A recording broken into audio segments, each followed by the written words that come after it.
Show thumbs up. Light skin tone thumbs up. Light skin tone.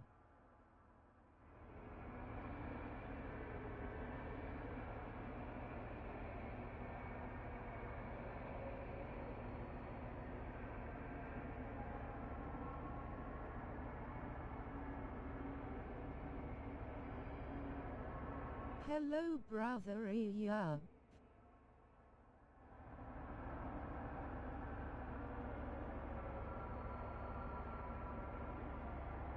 Hello brother.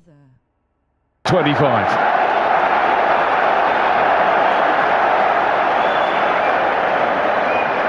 Don't look away early on.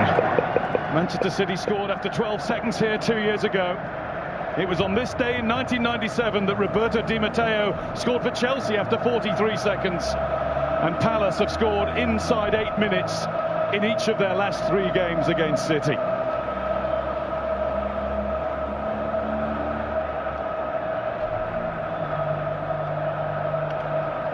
The Palace fans are providing the background noise, and it will be their Eagles who get the FA Cup final started.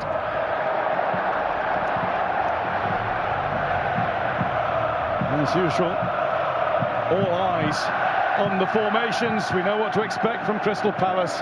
Manchester City are, as ever, a movable Pep Guardiola feast.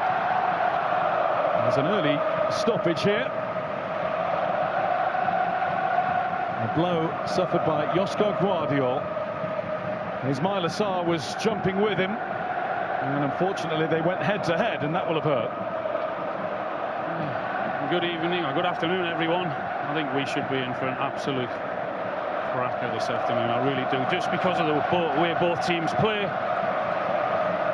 because they both want to get forward, they both want to score goals, and they're both comfortable in the systems that they play, particularly Crystal Palace, I think, with the 3 at the back and the 2 wing backs. It'll be fascinating to see how those 2 get on down the left and the right.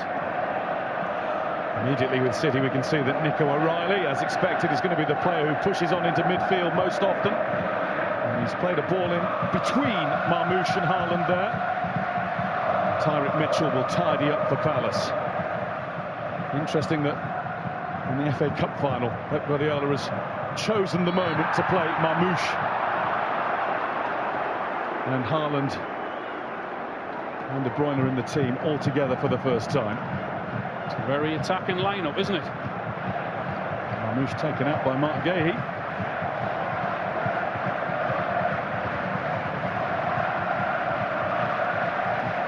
And De Bruyne goes short for Ruben Dias.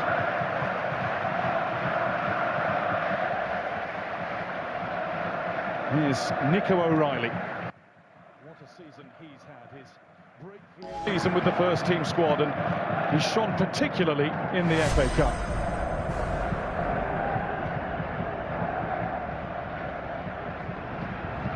Manuel Akanji only just back to fitness. He's had a month out. Most on the City playing staff have been laid out at some stage or another. Ruben Dias spreading it to Savinho. Akanji. Shows the belief that Pep's got in Nico O'Reilly, that he's actually playing him today in such a huge game. Has got options to play other players in that position.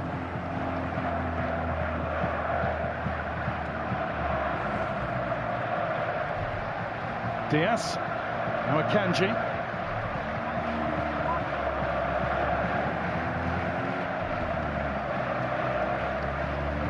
Palace are quite happy for Manchester City to have possession as long as they stay away from their box. You could just beat me to it. They're quite content in doing that with Man City and the way they play. They don't mind them dominating possession at times, but what they will try and do is, as we know, is hit them on the break if and when they win that ball. They want the chance to go, they will go.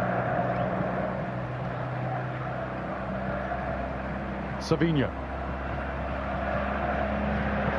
Got through a gap. And Stuart Atwell had a clear view of it and didn't feel there was any foul play, but Manchester City do now have the throw.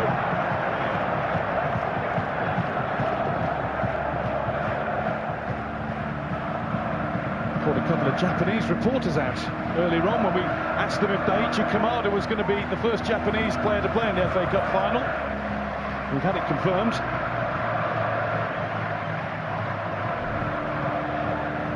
Here's O'Reilly. Doku. Guardiola. Said he's bossing the ball, but haven't really got close to that box yet. Savinho, Akanji had moved for him. Savinho's just overdone it. Bernardo Silva, though, gets in front of Mateta and plays it back to Ruben Dias. Looking confident, Pep Guardiola's team. Dominating the possession. Too many balls gone in the boxes yet, though. Said with a hint of anger. Here's De Bruyne. Eze was onto it, and he went stumbling.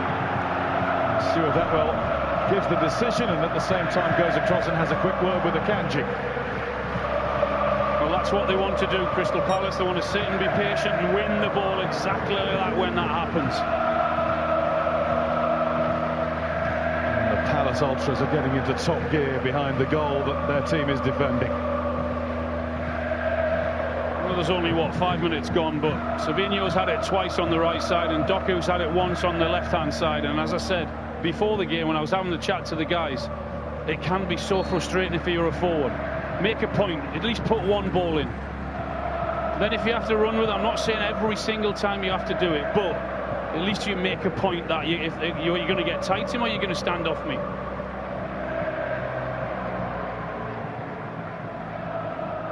Guardiola.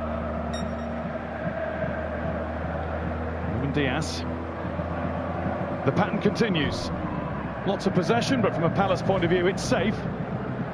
Might not be now with De Bruyne looking to find one of those special passes. And Savinho does get onto it. De Bruyne in. Haaland! Kicked out by Henderson. That's a good reaction from the Crystal Palace keeper. And the typical Haaland confidence in front of goal. Typical Kevin De Bruyne cross as well, and him getting on the end of it. It really is a great cross in from him, and he gets on the end of it, does really well with the volley, and that is a very, very clever save. Dean Henderson, an ever-present in the Premier League this season. He has been outstanding. Made some good saves in the semi-final before Palace blew Villa away. It was a good save there, really was. Bright and alert. So De Bruyne corner. Guardiola goes to stand in front of the keeper. It didn't reach either of them. Here's Mamouche. Savinho doesn't get his cross right. Bernardo Silva.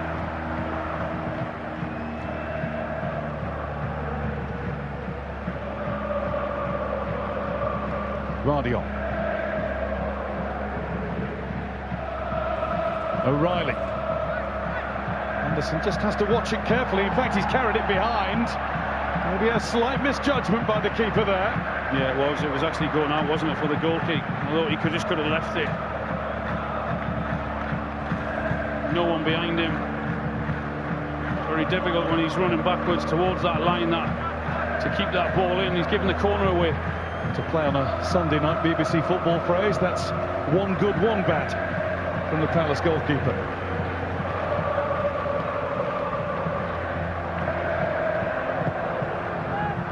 Feathered in, getting he ready for it. Savinho, Mamouche on the move in the penalty area. He's drilled it. Mateta was there to defend, and now it's Eze, but he invited Kevin De Bruyne on. Lacked his usual efficiency that time, but City will keep on pressing. Yeah, but very much like a minute earlier, his first thought is getting the ball into the box. I've mentioned it already. He got it right the first time, not so right that time though, but at least his thought is there. Get it in there for the forward. Ruben Dias. Something to think about it.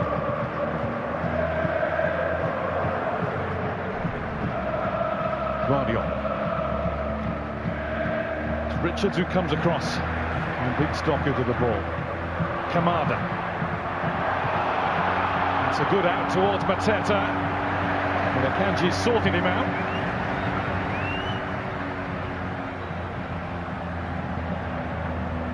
First time really that Palace have crossed halfway. Yeah, it's been a really positive start from Manchester City. They all look very comfortable on the ball, and just the speed that they're passing it around as well.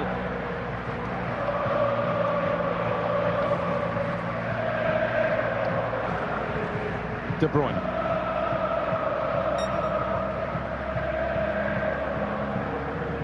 Guardiola.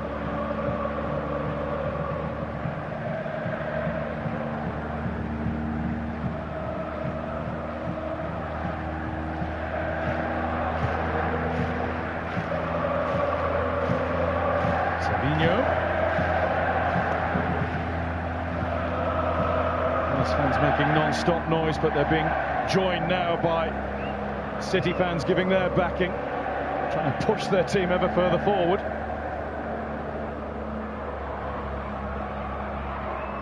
Well, everyone's had a touch of the ball from a Man City point of view, haven't they? Savinho's had plenty. Yeah, you're working it through, and everyone's getting the feel of it. Haaland. He's had one chance. Stopped there by Wharton. Sarr. To De Bruyne a challenge. Sarr went tumbling over to the floor. Stuart Atwell didn't think it was a foul. Here's Doku. O'Reilly. Doku. Only briefly got the ball back in Palace possession.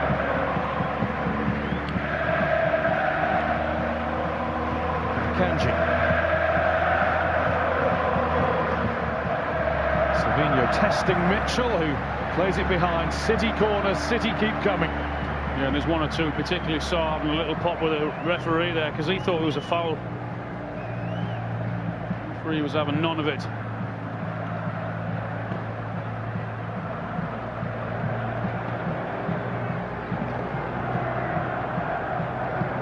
Fair share of corners already. Up to 3. Haaland leaving the 6-yard area to tuck in behind O'Reilly. Now they break, and it's Guardiola. It's another save made by Henderson, pushing it to safety. Oscar Guardiola, who headed in the semi-final against Nottingham Forest. Does really well there. He finds himself free, guides it towards the goal, but it's a relatively easy save from Henderson. It's one he should be making. They really are putting them under pressure, aren't they, Man City, in the early stages. Keeper's already made 2 decent saves. Against Bournemouth last weekend, or against Southampton rather, last weekend in the Premier League, City only forced 4 saves from Aaron Ramsdale all game.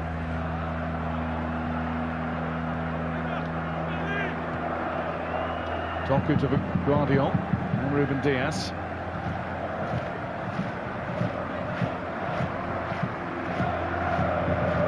Savinho. Is it another one off Mitchell? Well, it might have been, but there's another touchback off the Manchester City winger, and so that's going to be a goal kick. And Palace can just take a few breaths and listen to that and regather themselves. Absolutely, that's what they've got to do. Take the time, try and get as many touches of the ball as possible to try and play themselves into this game. And a lot of chasing and running around in the first 12.5 minutes. Palace trying to bring the famous Selhurst Park atmosphere to Wembley. Marmoush. Savinho. Looking for Haaland, it's well over him though, and Richards has got his head to it. Doku.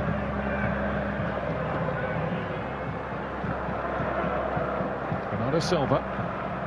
Another one over Haaland, another one that is a chance for Manchester City, but it was a Palace head that put it behind for a corner. Thought it was Savinho at first, who just headed wide. I thought he was as well, actually. It's a good little ball in from Bernardo Silva. I think just Mitchell gets his head to it and he guides it back for the corner again.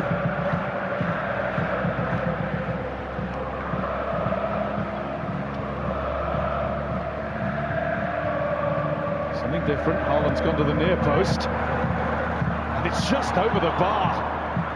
Well, Crystal Palace can't keep going like this without being punished forever. I think they've only been over the halfway line, Guy, once, haven't they? And that was it. The rest of the time they've been under constant pressure, whether it's chasing the ball and passing, or whether it's the goalkeeper making saves or defending corners. Been all Manchester City. Guardiola will be pleased enough. It's everything but the goal from his team. Glasner looking a little more urgent. That's not going to help him. Just can't get out. Can't get the ball. Man City are pressing them really well and forcing them to kick it long. They're winning that long ball as well, Man City. Guardiola.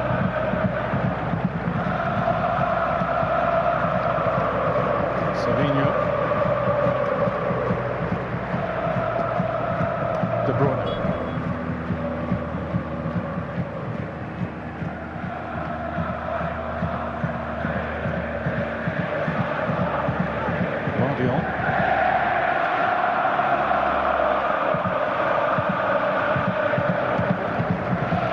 Which way next? Into Savinho once more. He spotted Marmouche, but was always going to sail over him and go behind. He's had a lot of the ball, hasn't he, on that right-hand side. Savinho done a great deal with it as yet. Very much had a settling-in season at Manchester City, only 21. There've been a few who've done that when they've moved to a Pep Guardiola-led team. Even Rodri didn't set the world alight in his first season. Riyad Mahrez, similar. He didn't do too bad, did he, Rodri? Now he's been missed almost all season long by Manchester City. Mateta. Kamada returns it. And here goes Munoz, first time this afternoon. Munoz across, oh, Palace in front! Swept home by Eze.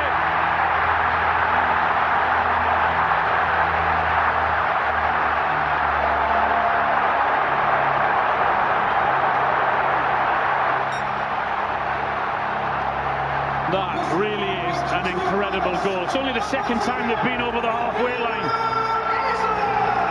They've had to wait, they've had to watch, they've been lucky not to be behind, but now Crystal Palace lead, and it was a combination that is so fruitful for them.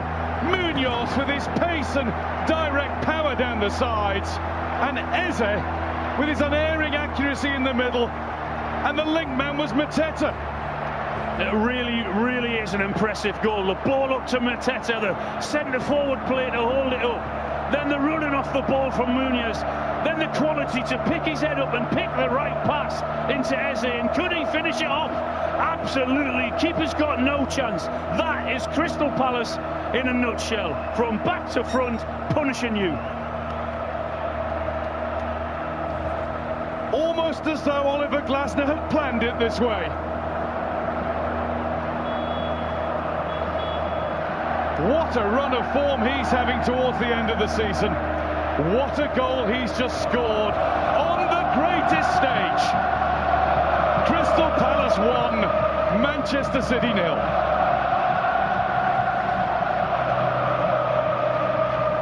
Never mind the possession. What is football all about? Who says possession is key? They've been under huge pressure for the vast majority of this game. They stood firm, keepers had to make a couple of good saves, but the way they broke on Manchester City was really impressive. That's what they're all about. That's why they don't need to see much of the ball, because they've got the quality up front who can hurt you.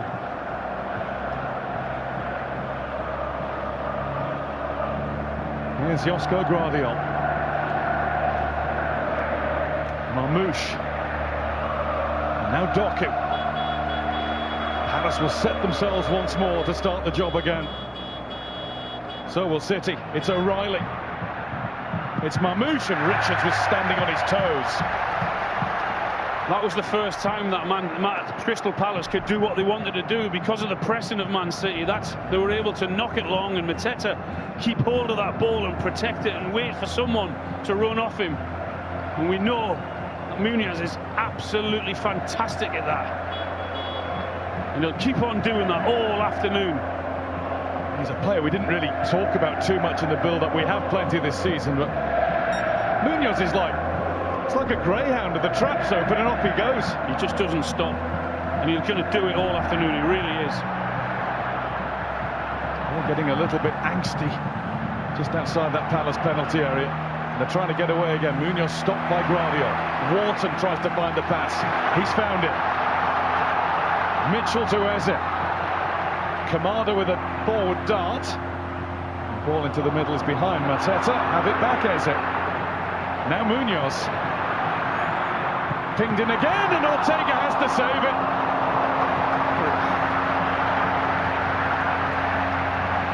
Same again. Breaking forward, and they nearly score. And now it's open. It's exactly the same thing. Munoz down the right-hand side. We've said it. This time it was into Saar. It was a good save off the keeper. Savinho here is claiming that he's been unfairly flattened as we look back on the Ismaila Sarr chance for Palace. And once again, they're giving them great width and such a clever ball in, and the run just can't get it past the goalkeeper on this occasion. He tries to flick it around. They've had enough warnings, haven't they? Just look at those scenes. It's a sea of emotion. Waves and waves of different reactions in the Palace end.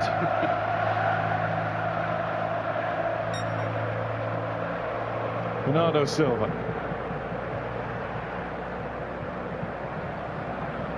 Silva missed it. Guardiola will tidy it up and play it back to Ortega.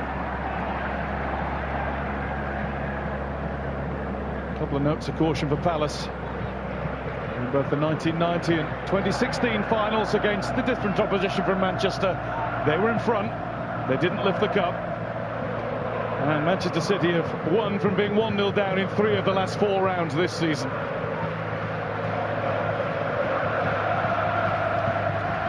But as we've said already, never mind the stats, there's only one that actually matters. It's only one that counts, isn't it? The goal. Forget about shots on target, forget about possession, forget about corners. It's the goal that matters. And boy, was it an impressive one.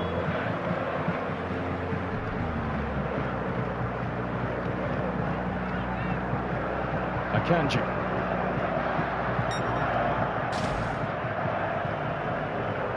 Ruben Diaz.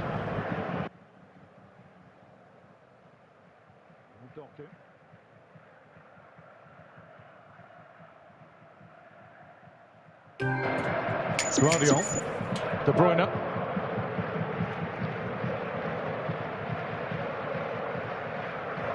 Savinho.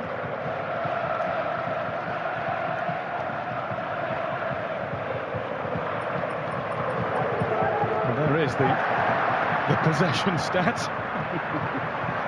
That doesn't tell you there's only one stat that matters, that nothing will. 83-17. No, it's 1-0. Correct.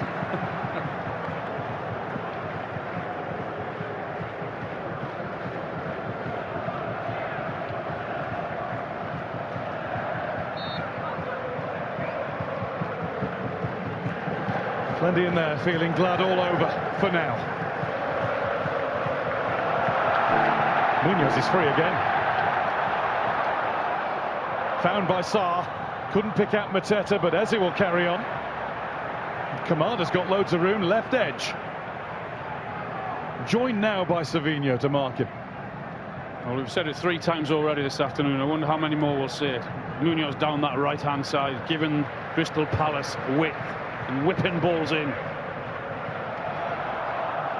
Kanji, De Bruyne.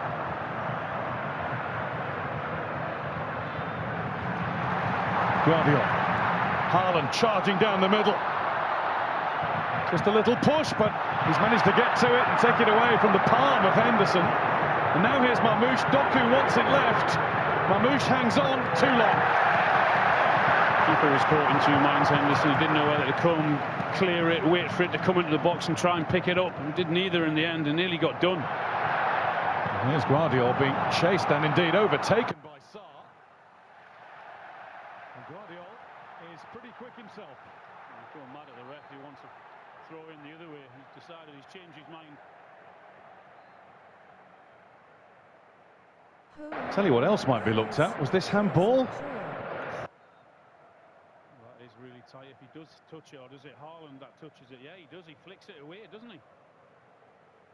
Now, won't be a penalty, of course, because it was outside the box, but has he denied a possible goal-scoring opportunity for City with that? See where the defenders are that are running back from goal. I'm not sure he has there, because there's one defender there, isn't it? It is being looked at by VAR. And he is going away from goal as well, isn't he? There's no doubt that Henderson touches that with his hand, though. I think you're right. I think the presence of Lacroix in the middle in particular might just save Dean Henderson, but Stuart Eccles going for water. I thought he was going to the monitor for a moment. I think the defender's there. There's absolutely, it's clear to me that he's actually going away from goal as well, isn't he? They're still looking at it. And now we are hearing from the VAR, who is the Australian official, Jared Gillett, and he's just confirmed exactly what you've just said, Alan. The direction of play is going into the wide area away from goal. They didn't have a long look at it. Absolutely, yes. Right now and again, you know. Doesn't often happen. The experience of Ben Chilwell there, going across and having a word with the goalkeeper, has just had a little sticky spell. Well, he originally made that save after a couple of minutes, didn't he? But then he made an error for the corner. He made a one there. Got lucky. There is a cheer from Crystal Palace supporters. But it was one, I think, that was heavily laden with sarcasm. I don't think they really believed it would come to anything. They'd have been livid if it had. And I think it would have been a bit unfair if it had. It's clear he was going away from goal, and the defender was there. There's Doku. There's Marmouche. Haaland won't reach it. There's Mitchell who got it away. And there's Mateta. Didn't quite break for Ismail Assar. Doku. Past Richards and stopped by him. The referee says no foul. It's a normal coming together. Well, the referee was only 5 or 6 yards away and had a clear view of that. I mean, the Man City fans don't agree with him, and certainly the players don't either. And I probably agree with him having another look at that. There's no way that's a free kick. He's trying to con the referee. A warm day is getting hotter in the middle.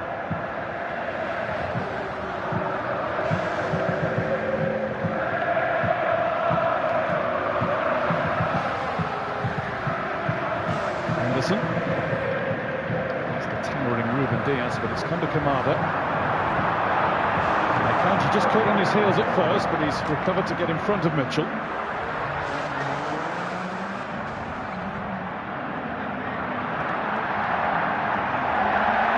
Crystal Palace throwing. So when Man City go and press Crystal Palace from the goal kick, they can't all go because of the strength of Mateta. That it's not a problem to Man City to Crystal Palace to knock that ball up long to him. He doesn't mind 1v1, so they have to try and protect and sit someone in front to stop that. That's how they got done with the goal.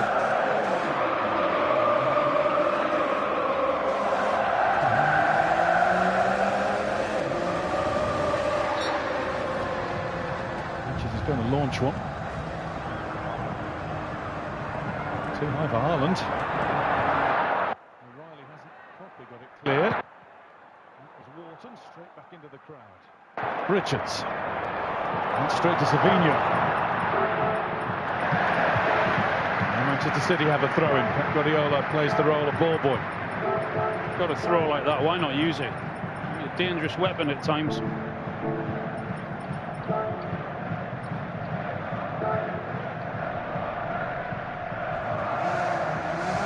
Guardiola.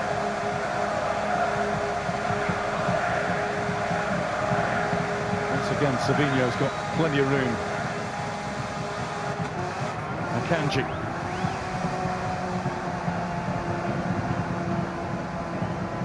O'Reilly. Doku.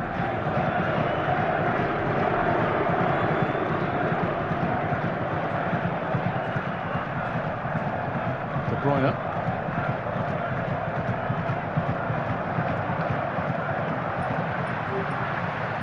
Good pressure from the Palace players.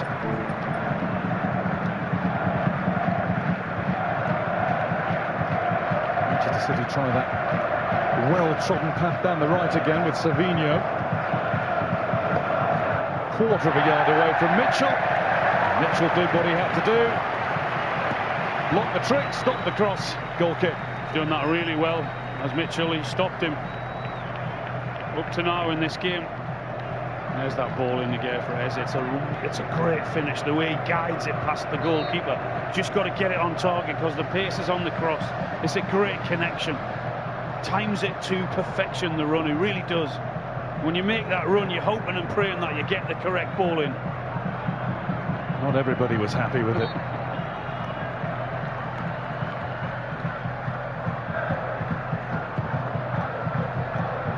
Towards Mateta. Guardiola knocks it safely back to Stefan Ortega.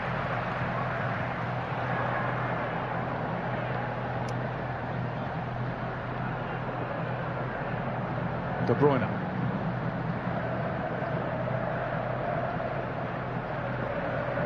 O'Reilly.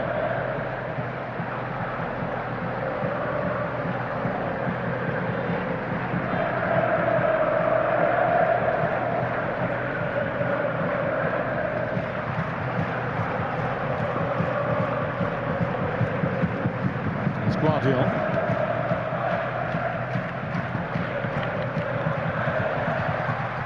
Headed away by Mark Gahey. When I say away, though, it hasn't gone far. Guardiola gets himself out of a tight spot. Here's Doku.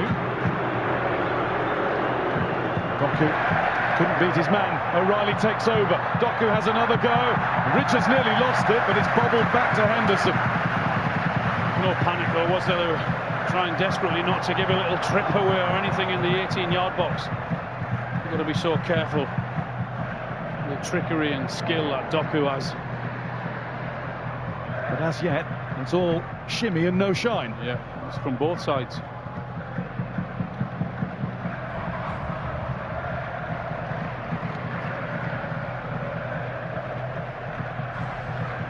Lacroix.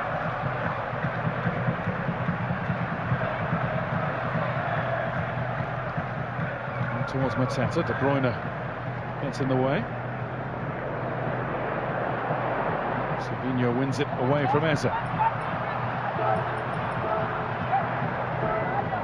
Bernardo Silva. Now Kevin De Bruyne.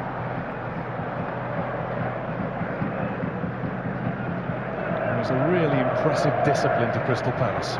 Yeah, they're tough to break down. They try and frustrate you. And you know that as a team that's trying to attack like City are, you've also got to keep one eye at the back because they're that good at breaking on you when they do win possession. Guardiola. Doku.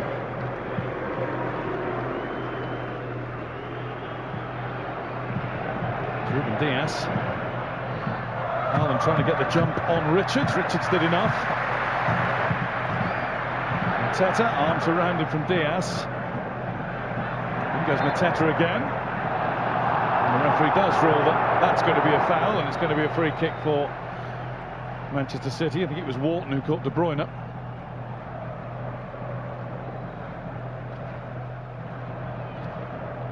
Ruben Diaz. Marmouche. Bernardo Silva. Mitchell has a go at winning the ball. City howl for a penalty. And Stuart Atwell has given it. It took him a while to think about it. And finally, when he blew his whistle, it was quickly followed by a point to the spot. Just a little touch there from Bernardo Silva that takes the ball away from Mitchell and commits him in there. It's a really dangerous challenge and an unnecessary one because he's not really going anywhere, Bernardo Silva, and he takes his time to think about it with the referee. VAR are going to take their time and have another good long look to make sure.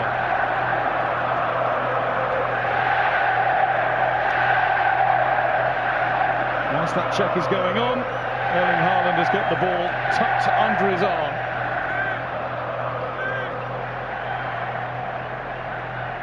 And the check goes on. Is there an idea here that Mitchell gets a toe to the ball and then Bernardo Silva falls over him? Here we go. It's a real little tiny touch there of the ball. It's just that final touch of Bernardo Silva that creates the problem for Mitchell. It's not going to be overturned. And in VAR's view, the defender doesn't play the ball, so Stuart Atwell did get it right. And Erling Haaland gives the ball a little kiss before presenting it to somebody else. Omar Mamouche has taken possession. Well, Haaland isn't 100% reliable from the spot. His last was saved by Kepa at Bournemouth in the quarter-final at the end of March. So it's over to Mamouche, who was the designated taker for Eintracht Frankfurt, but this will be his first for City.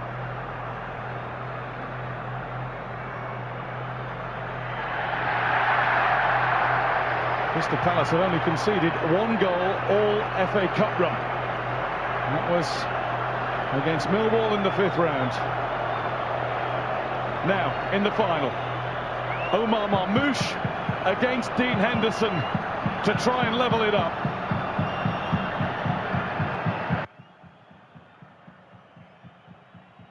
Scored against Palace in the Premier League in April. Now, in the FA Cup final in May.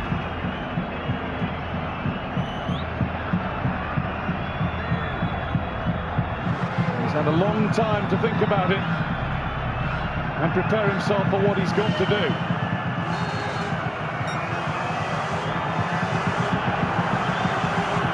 Saved by Henderson brilliantly.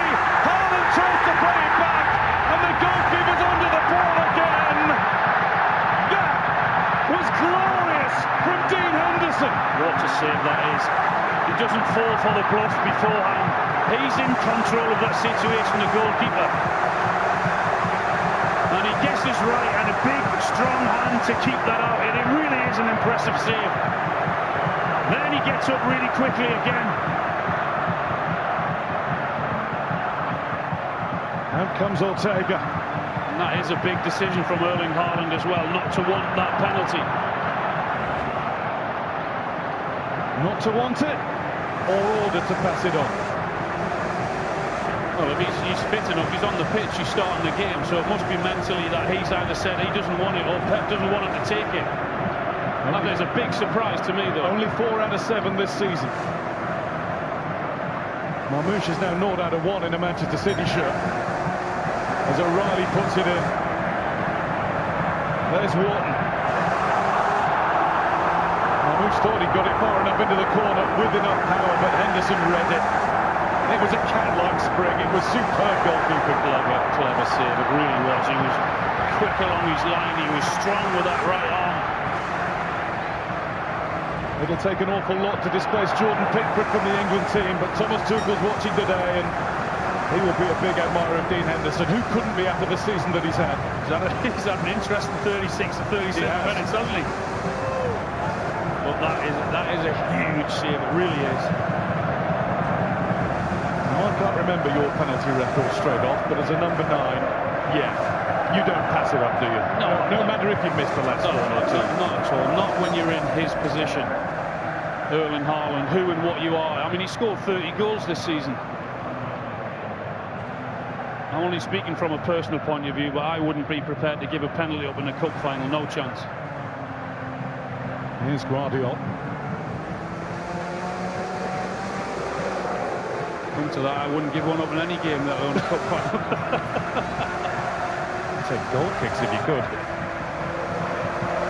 Here's De Bruyne. Doku. Haaland got out of the way. Richards, and now Munoz. The roar that greeted the save was almost as loud as that which was followed the Palace goal. Right in front of the Palace fans as well, wasn't it?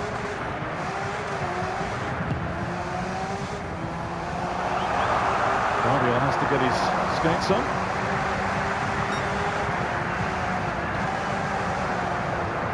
The final third pass is no surprise that Manchester City are dominating that, but it's what they do with them. There's another one into the feet of Haaland, back to Savinho. Now Bernardo Silva.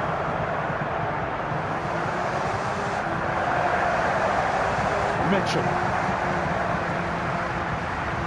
They've had a bit of everything. It's been great. It really has been an enjoyable first half. Palace have had to sit deep and soak up a lot of pressure.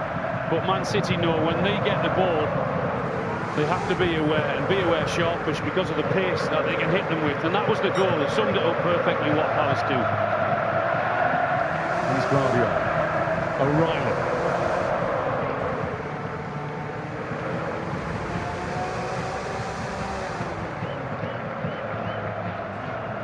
Akanji.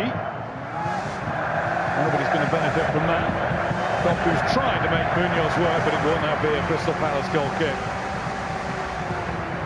And Tyrick Mitchell will be the most relieved Palace player that there wasn't an equaliser there. And I think he'll still feel he got enough of the ball. I thought there was a slight touch on the ball. But for him to give up the opportunity to go and take that penalty is a big surprise to me. But take nothing away from him. Dean Henderson, what a save that is. He reads it really well. Not only that, but that big strong arm to keep it out. The agony.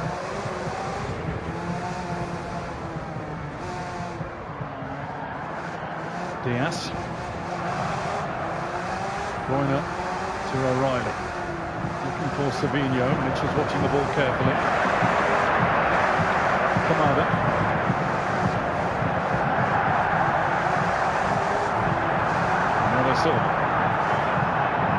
Good play from Man City, that enclosing Zidane, getting 2 or 3 men around him, not giving them any space to turn and run at them, putting them under huge pressure. Here's Doku.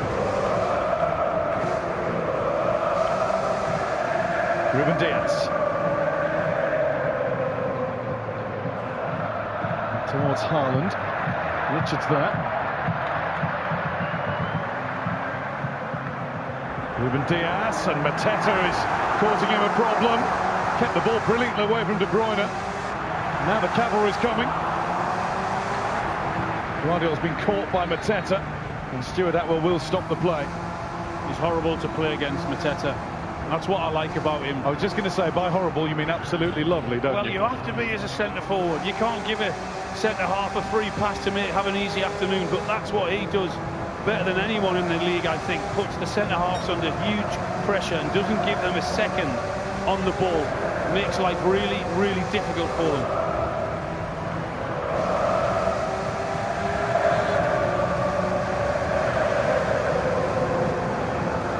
Not long to go until the halfway stage, and Crystal Palace in front. It's tempting, with the way that the game has been played, to call it a smash and grab, but I think that would be a little bit discouraging to Palace. No, well, Ortega had to make another save, didn't he, from Sarr when he had the little flick around.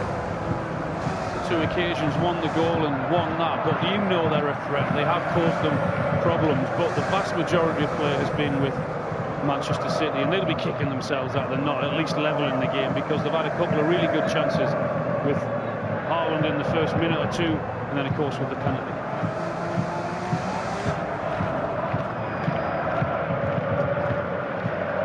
There's Guardiola.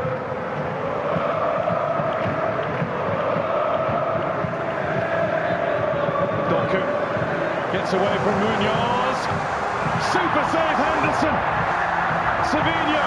There's De Bruyne. Off his shin and over the bar.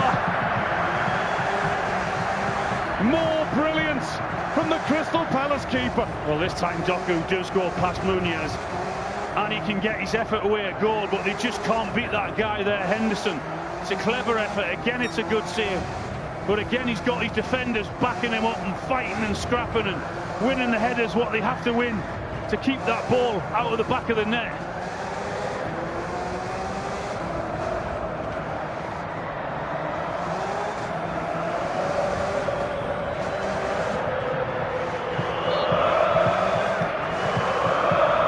Playing it out from the back at the minute, just before half-time, and get it up front. I think that's the long kick.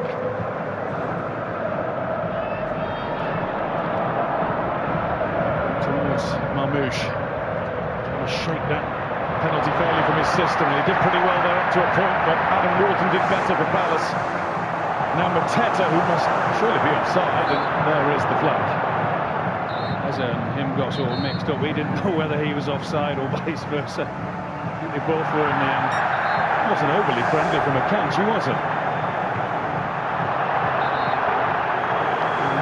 Mateta with a secondary role right in front of the referee.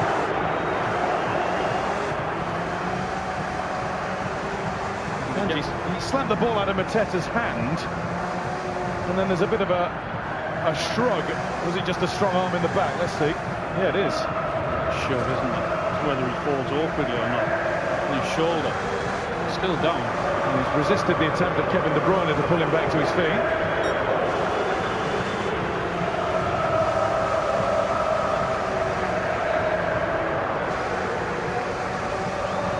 Jubilation amongst those Crystal Palace supporters. Loving it, aren't they?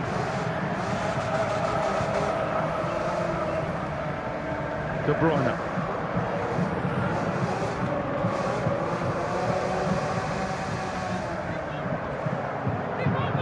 It's Akanji.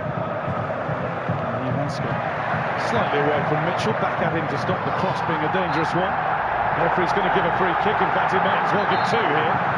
And the second one was a bit of a hack on Eze. You let the first one go, and then Mateta gets that ball and not let the second one go, because that is a foul. He was about to blow for that one there on De Bruyne, but he realised Mateta was getting the ball. Ruben Dias with a challenge on Mateta. Which one's he giving it for? Second one. You're right, he was about to give the first.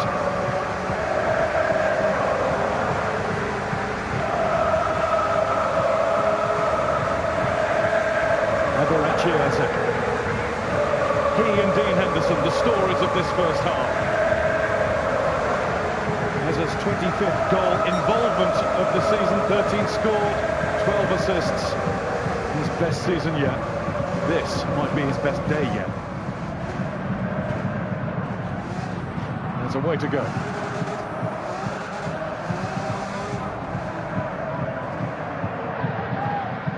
Back to Ortega. They were 2-0 up in the league game as well, weren't they? And it could have been 3. Yeah, absolutely. They had one disallowed after a lengthy VAR review. City came back with 5 of their own.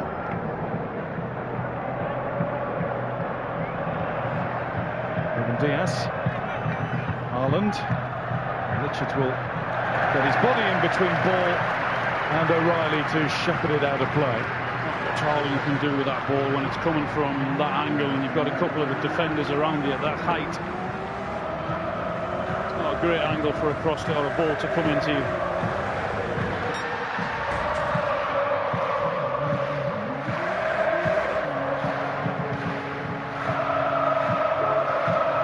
Palace fans are going to try and roar their team towards a half-time lead.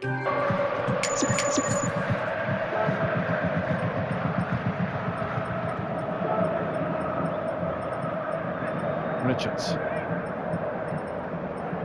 It's Ruben Dias. Bernardo Silva. It's Marmoush who's chasing it. Okay, he was the favourite. Marmoush put him under pressure. Munoz doesn't mess about.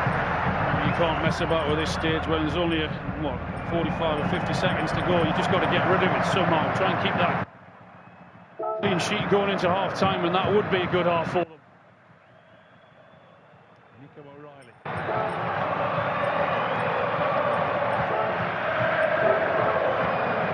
Doku. Munoz came rushing in a bit. Free kick.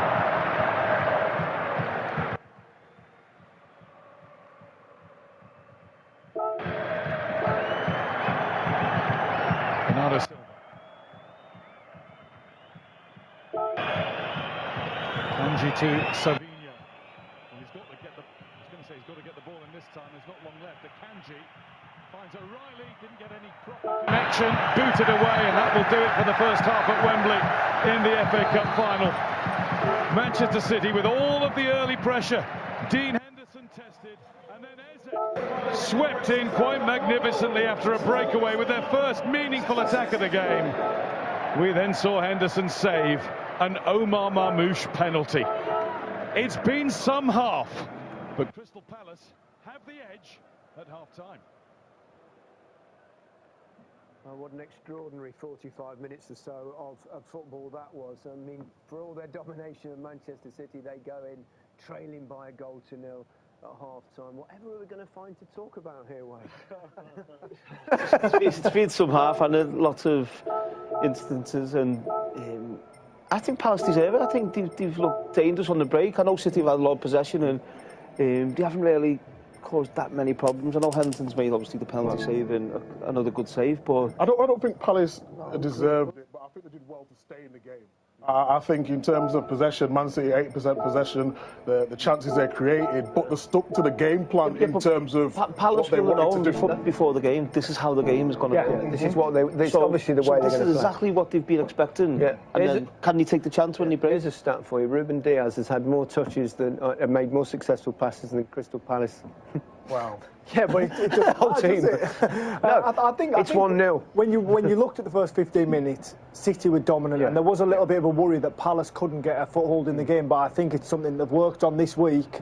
And Oliver Glasner felt quite comfortable that when they bounce on that counter, we talked about it, didn't we, before the show, that transition. Then they felt as though they could hurt City, and boy, did they do that. I mean, City in the first 15 minutes, you just thought to yourself, it's coming. The goal is coming, but it came at the other end. But here's a couple of City chances that they had in that dominant spell early on. Yeah, I thought City were brilliant. We talked about crosses in early. Look at this from Haaland, does really well to stretch, but also just keeping the ball. Man City of recent weeks have not kept the ball as well as they usually do. Today, I think they've done that. Very good save. And then the one comes down this side, just finding that little pocket of space there. Just another cross comes into the box, and you're thinking, is he going to stick it away? But it wasn't meant to be. Good defending from Mitchell there at the back post. But this is a City we're used to. This is what we've seen City the last couple of seasons, but they couldn't capitalise on these opportunities. It's been much more like the City that we've enjoyed. Even with the press, tactically, they know what they're doing. They're deploying a little bit deeper, keeping the ball a lot better. Having said all that, they still look vulnerable to that counter-attack, because that's what happened when Palace scored. And we all went, wow, first attack, first touch in the box. But what a piece of football from Palace, Glenn. Yeah, well, they seem comfortable, because we were questioning them why they're not going a bit longer. And we can see here that they try and get it out and just keeps coming back. And this is the problem. Then this example is the one where, again, go long, nothing. It's just not working. And this is where you're thinking... Well, they were sucking them in, weren't they? Yeah, it's becoming a worry for Crystal Palace, because they just can't find any foothold in the game. Then he makes a couple of tweaks here. He just moves his players around, and then they show a little bit more composure. And eventually, Munoz is the one that will eventually get the ball higher up the field. And I mean, this ball here, this is what you want your centre forward to do. Hold it up, link play, and that allows your team to get further up the pitch. And then Mateta, that Micah highlighted before the game, is always going to get up. He covers those distances really well, puts that ball in. And as is there, the man of the moment. Just switching off at vital moments. O'Reilly had given the build-up before, and he's done ever so well. But when you switch off in a game like this, you get punished. They played exactly to the plan. Munoz, who talked about, and Eze with a finish. And he's not the danger of having, my point, the full-back in a role like a midfield player. On the ball is fantastic, and he's done really well going forward, putting crosses into the box and all that. But just that decision-making at certain parts of the pitch is not used to defending, and he just switched off for a minute and got punished. It could have been 2-0 a few minutes later with a chance of Sarr had. It couldn't. From getting the goal, Palace looked really dangerous going forward, and as we see here, another ball out wide, get the ball in the box, and Sarr, very unlucky, very good save actually, and he gets up well. The goalkeeper also such a threat, Munoz down that side, isn't he? He's getting a lot of space as well. And I highlighted him before the game. He's just an excellent watch. I think in terms of biding his time today has been brilliant. If you know, they've been a little bit more in a low block, and then he's jumping at the right times today. Right, is Henderson lucky to stay on the pitch? Yes, we think he probably is. Got the benefit of the doubt. I'm glad he got the benefit of the doubt, because it would have ruined the game, and it was marginal. But it's a red card. 100% red card. Haaland's about to knock it round him, and as we see here, he sweeps the ball away. Look, Haaland is about to knock it round. It's a red card. It's a red card. How can he get this wrong? It's no debate. It's a red card. It's outside. I mean, they can talk about whatever ruling this is what they've said. This is what VAR have said. We've been in contact with them. They said the direction in which Haaland was going made it a possible, but not an obvious goal-scoring opportunity. Now, I've never heard the word obvious used in denying a goal-scoring opportunity before, And here's the other considerations you could. The only one I would say is likelihood of keeping or gaining control of the ball. That's the only one I think they could probably have argued, because there's no doubt Henderson that Haaland's touched it ahead of Henderson. It would have been a soft touch. It would have had a goal. Just get rid of VAR. You've had enough. Well, now at half time. I think they've made a mistake, so now they're trying to cover up for the mate out there. It's a red card. Everyone can see it's a red card. I don't think you can blame the referee, because the referee, he can't see. Yeah, no, I'm not typical. It's difficult, isn't it? To come out with all this rubbish. And to be honest, I mean, for the sake of the game. Yeah, I'm happy. I'm happy. And I also make that. I said, didn't I, afterwards, that as soon as the penalty was given, Henderson saved it. Called it. Henderson saved it because that's football. It's daft. Well, he should not be on the pitch. Well, he's possibly had the biggest say in the whole game, hasn't he? Because he's made a number of really good saves. Here's And then the we see decision. Mitchell goes in on Silva. It's a soft one for me. I feel as though Silva's. He's got a slight touch on the ball, he's anticipating that contact. He goes down way too easy. It's a naive challenge for Mitchell. It was a little bit of a tired challenge. It does look like he's got the ball there. But like you say, Gary, Henderson, the man. It's a pen. It's a pen. Do you think? Yeah, just. Just. Well, it doesn't really matter because he saved it anyway. I mean, we were all waiting for Haaland to step up and take it. He's missed 3 this season out of 7. Marmoush has scored his previous 7 penalties, but we were all shocked. It doesn't matter. You two you 3 are the strikers. Come on, you don't give your penalty away in a FA Cup final. I don't think he's given away. I think it's been taken off before the game. I think it's decided. Yeah, definitely. Yeah, I would think so as well. I'd imagine Haaland would have. I know his record at Wembley's not. I imagine that Haaland's gone, I don't fancy it. I can't imagine that. Do you think if Kevin Keegan said to Alan Shearer, you're not taking the pen, Robert Lee's taking the penalty today? I'm going to ask him in a bit. We're going to have a little I'll definitely ask him that question, Wayne, but I know the answer. And it would be the same answer for you or me. Yeah, you just or Glenn. You're the same, yeah? But you can't override the manager. If the manager says he's on penalties, there's nothing you can... I think there's moments you can. Well, and I think Haaland should take that penalty. Yeah. Okay. There was another great save. I mean, it's all about... It's the Henderson half, isn't it? Yeah, really? it's the Henderson show. I mean, Doco gets it at this side of the pitch, and this is what we've been yearning for him to do, a lot more, chopping on the side, and then have you got the composure to whip it in the corner? But that is a great save from Henderson, but then Gay as well, heading it out. It's absolutely brilliant. Whether they got the decision City today, Palace have really stood up to it in the rest of the game as well. And I mean, we talk about moments so many times in football, and a lovely save, and then that there. I don't know why they're not coming behind him there. I remember a game with us two, you come over the back of me there, didn't you, Wayne? I think hang on. Did you leap above Micah Richards? No, it fouled me, to be honest. It was a little bit of a foul, a bit nudge. I was about to jump on it, and he nudged me. It was in the FA Cup as well. Was it? It was in the FA Cup as well. I think Haaland's just got to go and take everything. Yeah.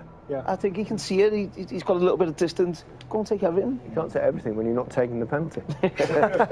In many ways.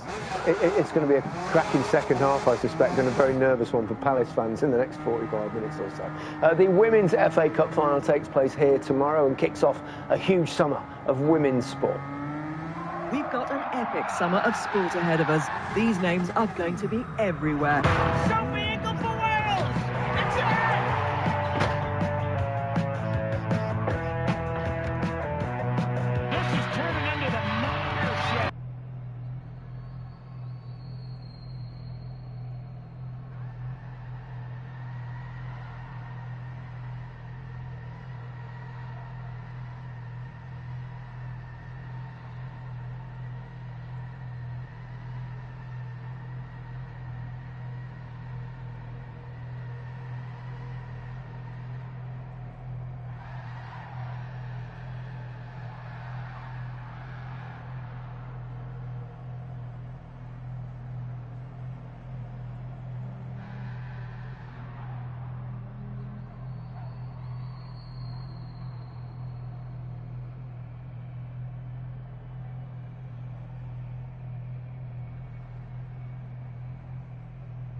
Remind me, how did you get on in the Alan?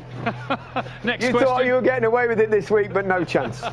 Next question, come on. Next question. Were you listening to our punditry? Could you hear it there? Yes, I could. Yeah, I was listening. If they'd have given a penalty to Robert Lee, would you have allowed him to take it? What do you think? I said it in the commentary. There's absolutely no way anyone's saying to me, you're not taking a penalty if we get a penalty today. Whether he's missed 3 in the season or whatever it is, or whether he's been out injured or what, that you're fit, you're out on the pitch, then you should be right for or game for taking the penalty. I can't believe that he's actually turned around and said to someone else, yeah, you take it, because I don't really fancy it. Well, we don't know if that's the case or whether Pep Guardiola decided before the game. What did you think of the Henderson incident, Alan? Obviously, he's had an amazing first half with penalty save and 2 or 3 other saves as well, but do you think he was slightly fortunate with that one? Yeah, I think he was slightly fortunate. I mean, the law is that he's running away from goal, he is, but he's also stopping a possible goal-scoring opportunity. Yeah. Imagine missing a penalty at FA Cup final, Alan. Who's done that? This numpty here. Go on. This numpty here. This is at your request, this, just to show you that that it does happen. But it's okay if you win in the end, and that's what Marmouche will be thinking. How do you think it's going to be a tense 45 minutes for Palace, isn't it? Yeah, I think it'll be very much like the first half. That Man City will dominate possession. They'll put Palace under pressure, and Palace will try and do what they've done best, which is hit them on the break. And if they can hold out like they have done in that first half, they might need a little bit of luck, and that's, I think, going to be the case. But they're working ever so hard to win it. They certainly are. Thanks very much, Alan. Enjoy the second half. There's a long way to go here, isn't there? Yeah, there is. I think Palace just have to keep doing what they're doing. I think they keep trying to sit them on the break, and yeah, of course, Henderson's made a few saves, but I think the longer the game goes on, if Palace stay patient, said to you before the game, Palace are going to have to suffer a little bit. They're going to have to go through the hard moments in this game, but if they do that, they'll get some good. Is there anything City can do to increase their chances? Yeah, well, they've got Grealish and Foden on the bench. I think in terms of the way the Palace are set up in that low block, remember Foden last season scored loads of long-range shots as well. Not so much this season, but that could be an option for it. But I don't think City have done that much wrong, apart from the final bit. Obviously, the penalty could have went a different way, creating a few chances. But yeah, I think they're not doing too much wrong. Yeah. But you need a bit of luck to win a cup final. Well, Dean Henderson said in his pre-match interview. Remarkably, yeah, he did. Enough. But I think Palace will be quite comfortable. Listen, City are going to push. They're going to come, and it's kind of getting that balance right. When they overcommit, Palace know they've got the capabilities to help in the counter-attack. I sense they might need another goal. Yeah. I do, and I think Palace will get it. I think they've got it in them. I think the first 10 minutes of the second half is key. If Palace can get through the first 10 minutes, I think they'll okay. I mean, early on they didn't really get a kick of the ball at all, did they? Gareth Southgate discussing with Steve Parish, obviously the chairman of Crystal Palace. I know Steve well. I think he's hand shaking around that coffee or tea, whatever it is, or whatever else is in there. Can I just ask you, Wayne, you know, being a manager and you're 1-0 up, what do you tell the players at half-time? Do you change the way they play? Teams were never 1 up. Sorry, mate. Let's get back in the game. No, but obviously it depends whether you're asking on Guardiola or on Palace. I think for Palace, I think that the big thing is first 10 minutes concentration. Keep your concentration, keep your discipline, be patient with your defending, because you know City are going to have the ball again. And then if we do that, City will gamble a little bit more, then the gaps will come, and then City might go and get the second goal. Palace might go and get the second goal. But if City get the next goal, I think then Palace could cave a little bit, and then it'd be in City's way. I mean, we always say it, the next goal is huge, but I mean, in this game, it really, really is close. It really is. Well, we saw Palace go 2-0 up away at the Etihad, and they were a little bit naive. They conceded 5, so I think he's looked back at that game and he thought, how can we make this a little bit better? And that's by sitting in. I mean, didn't he say to Pep Guardiola after the game that if you play this way again, we'll work you out. I will solve it, he said. Well, he's solving at the moment, but it's only halfway there. Yep, we're only halfway there, but Ezra's goal there so far is enough to give Crystal Palace a slender lead. Can Manchester City turn it around in the second half? Let's find out with Alan Shearer and Guy Mowbray. Thank you, Gary. Oliver Glasner came out and took his seat pretty early on, having given his players the words that he feels they need to finish this job. His players, Dean Henderson aside maybe, have actually come back out for the second half looking very relaxed. Eberechi Eze, Tyrick Mitchell, they were sharing a joke. Little handshake between Eze and Kevin De Bruyne before he gets the second half going. But Oliver Glasner's team, look, even he's relaxed, enjoying a smile and a greeting with a member of the crowd. They're halfway there. It feels like a small half. Yeah, it is, absolutely. I think his message to the players, well, you're going to have to be brave, you are going to be put under pressure, but you've got to stand up to it. And Wayne was right, is that the more City press and press and press that and look for that goal, and later in the half, things will open up for Palace, and that's going to be their game plan. And it's a simple question, Alan, but what do Manchester City have to do differently and better? They'll keep finishing. I mean, they've had the chances, haven't they? They'll keep on going. Pep would have said more of the same. Keep moving the ball quickly. Keep trying to get the ball and make the pitch as big as possible and get it into the wide men and do what Doku did late on in the half and go past the defender. You've got to keep creating the chances and the hope that one of them will be taken. No changes made by either boss during the half-time break. Here's Bernardo Silva trying to get Manchester City moving forward. Now Savinho taking on Mitchell, and he delivers a cross, and Richards kicked it away from Haaland. There's Doku, and it hit Haaland and went away from goal. Brilliant, that was some Savinho. That's what he needs to do more. Superb wing play that is, getting to the byline, getting a really, really dangerous ball in.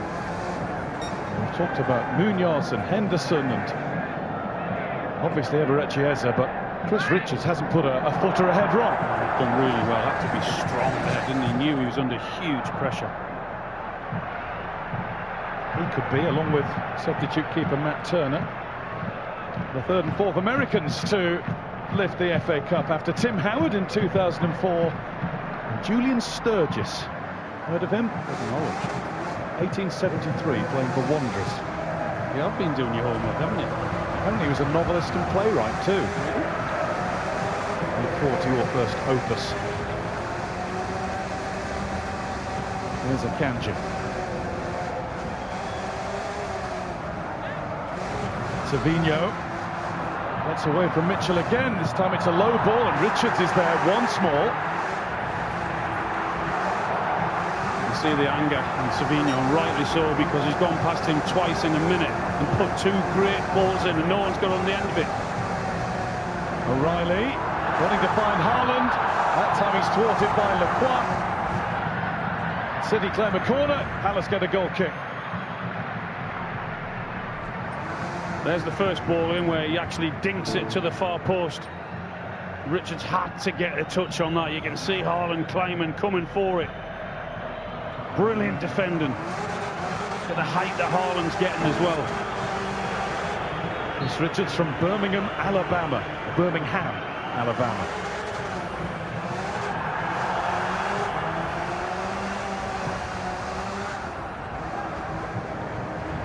Teta bullying Guardiola there. And there's Wharton trying to find Eze, which he's done.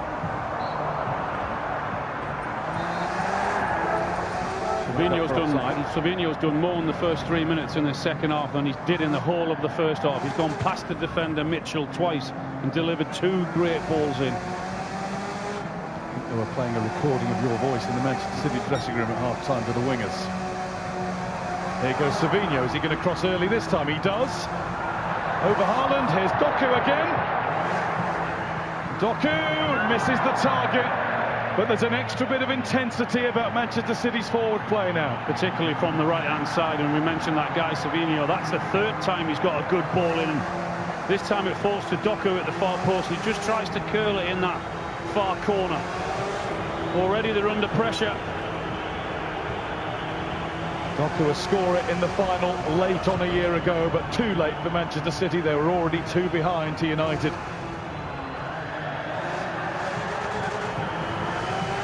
Of course, vastly different circumstances. A year ago, they were already Premier League champions. This time, this is it. Trophy-wise, this is it.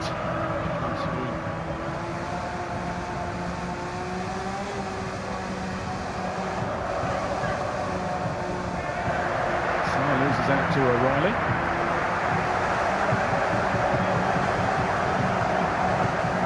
Quite content to handle forward before Chris Richards gets ready to throw a long ball in towards the penalty area.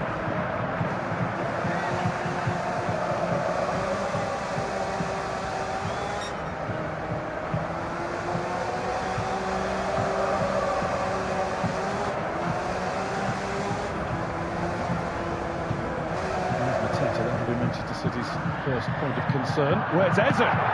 His effort blocked. The referee has to stop the play.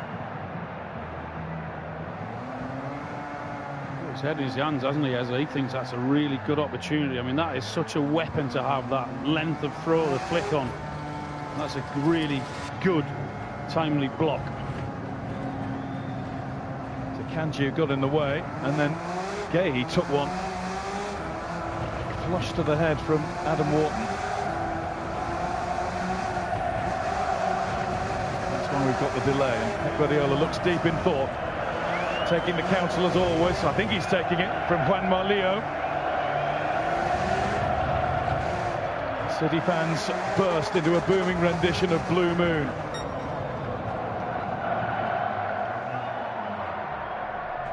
This is still the moment that's made the biggest difference. Such a clever goal, and you can see the reaction from Pep Guardiola, because he knows that is a real strength of theirs. There's no doubt that he would have spoken about that to his team beforehand, but they just couldn't stop it. And we've got the tail of the game from the point of view of Dean Henderson. Lucky to stay on, then he does that, then he does this. Great game, isn't it? Interesting game. And there's a throwback to FA Cup finals of old. Dean Henderson's gone for the cap to shield his eyes from the sun, which is right in his eyes at that end of the ground, but it won't bother him for much longer as the sun shifts around Wembley. That's what Mark Gay's okay. He took that full on from close range. He's still requiring treatment to make sure that he is tip-top. They'll go through all the tests here. I think he's going to be all right. He's sat up there in conversation with the physio, the doctor.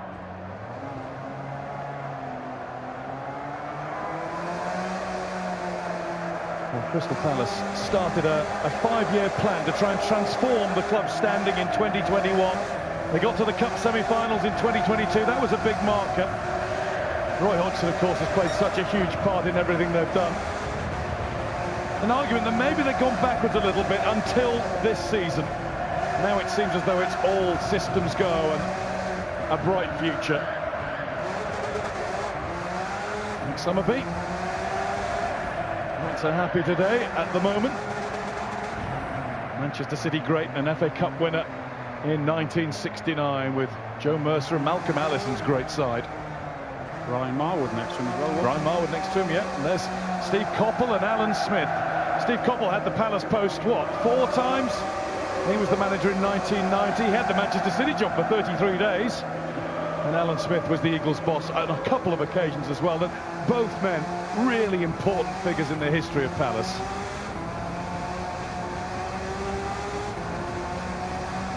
We've got highlights of today, and there'll be plenty of them tonight from 12:30 on BBC One and on iPlayer. The Women's FA Cup final tomorrow. Can Chelsea do the double? Well, they finished 16 points ahead of Manchester United, who are trying to retain their trophy, and it all starts from 12:50 on BBC One. And then highlights of a busy day of Premier League action tomorrow, 6 games. And that's on Match of the Day 2 from 10. That's on BBC One from 10:30. Thomas Tuchel will be glued. Twice a losing FA Cup manager with Chelsea. Did win the cup in Germany and France. A couple of impressive performances from England players today. Well, he'll be back here on the 10th of June when England play the Lions of Teranga, Senegal.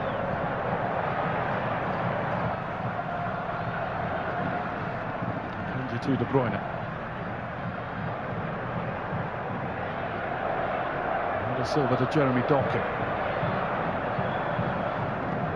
Yes, a man light just at the moment. Doku still getting checked on the sidelines. Gehi rather. Here he is. And makes his return. I think he'll be playing against Senegal next month.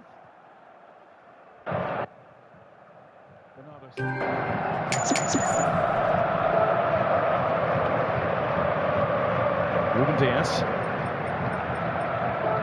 Nice with the lift in. Richards is there once more. Wharton is an England contender too. He's problems with injuries, hasn't he? But he seems to be back to his best and full of confidence again. He's pinged a couple of really impressive passes around this afternoon. That essential holding midfielder who you don't really notice because he never does anything wrong. De Bruyne in. Might have got that a bit wrong. He missed the ball. Mateta away, but not far. Guardiola. Mouche couldn't reach it. Mitchell decided he couldn't let it run all the way. And it's the same story. Palace can't get out. Yeah, same thing as what happened in the first half. Second half has started exactly the same. They're putting them under huge pressure. They're moving the ball around from side to side.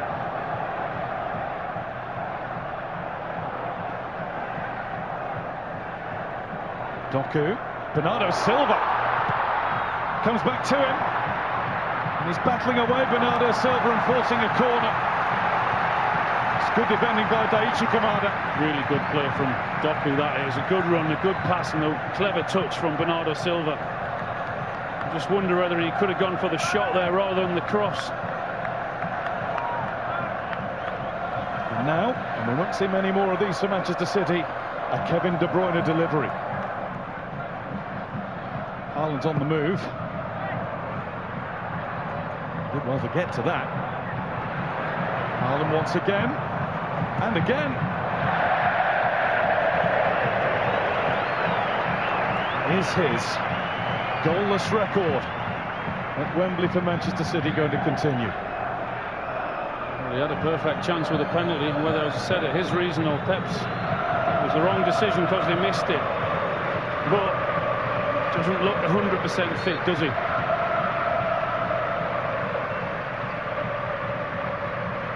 There's one player who never seems to worry about fitness. Daichi Kamada's a motoring machine.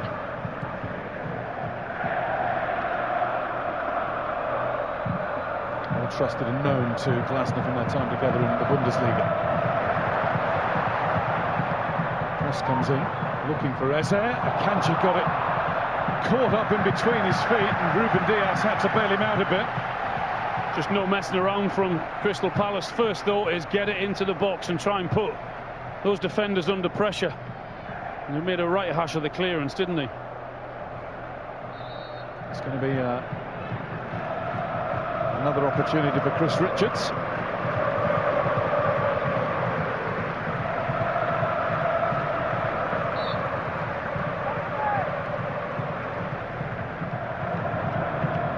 Effortlessly gets it in there.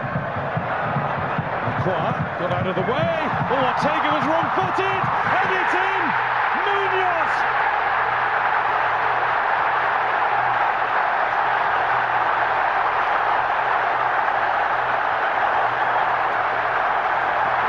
Palace have daylight. Palace fans delirious. This could be their day. They just don't defend it. They're just slow. They're passive, Man City. You said about having that long throw. Why not use it? Why not put them under pressure? And they did exactly that. They just can't clear it. Just watch the lack of reaction from Man City players. And the difference between them and Munoz, the ones that attacks it. But is he offside? Well, does Sarr get a touch? Does he impede Ortega in any way here? Munoz, it was deflected, it comes off Sarr, who was offside.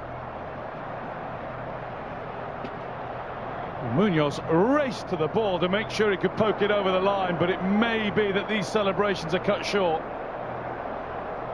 It may possibly be offside, but what would be alarming to me is the lack of reaction from the Man City players when they're under huge pressure to go and clear that ball. I made the hash of it anyway to give the throw in, but the lack of energy when that ball needs to be cleared, when all of them standing still, look, compared to the Crystal Palace players. Well, it's got to be ruled out, hasn't it? Because that big deflection is what wrong-footed Ortega, and Mendy couldn't get down and make the save. A clean one. So it will stay 1-0. The goal ruled out. Can't give them many more opportunities like that, because, as I said, they made a right mess of the clearance to give that long throw away, and that would be alarming. That would be how quick the Palace player reacted compared to Man City. Got away with one. He's definitely in an offside position, though. The cheers now are at the other end. Now, can't help but think back to the 12th of April. Palace were 2-0 up at Manchester City.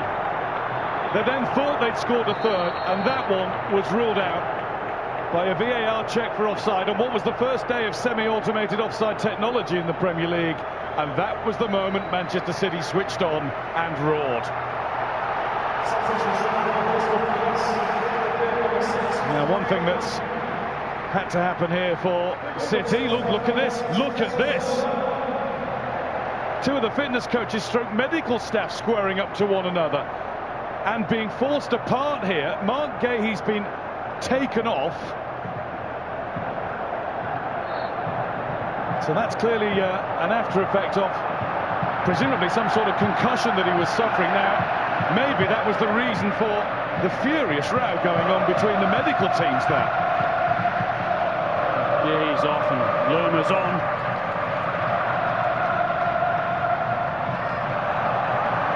And it's going to be a goal kick for Crystal Palace. Well, that was a crazy 3 or 4 minutes, wasn't it? It's been that sort of day.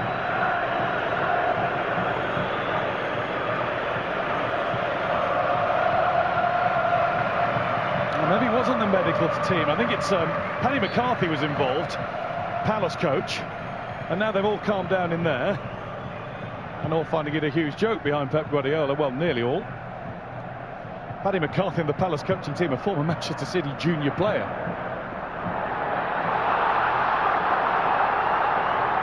Here's Marmouche. De Bruyne. Mitchell.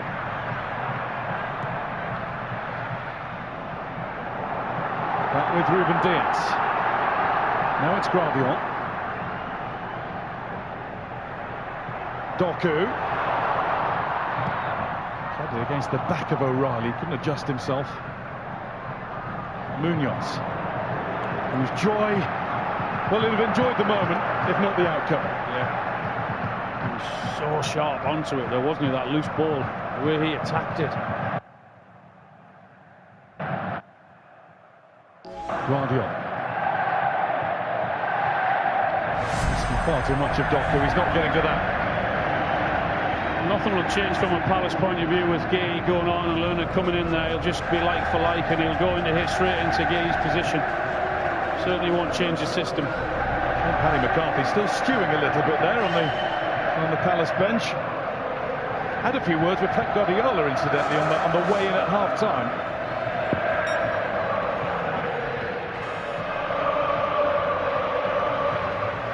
A day for a little bit of extra emotion, and sometimes it just spills over.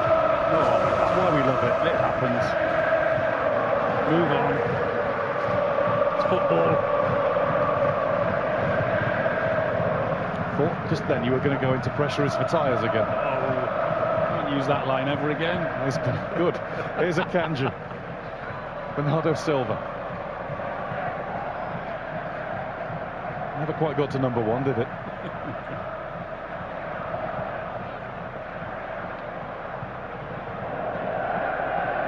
Kanji. De Bruyne.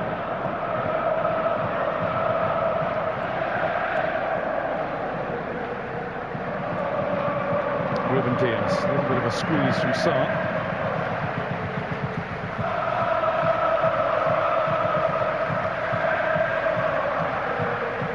Diaz. De Bruyne. Savinho. Just a little more swiftness about Manchester City when they are moving the ball here. Savinho. It's back the other way. Doesn't run Mitchell this time. Ruben Diaz. Doku.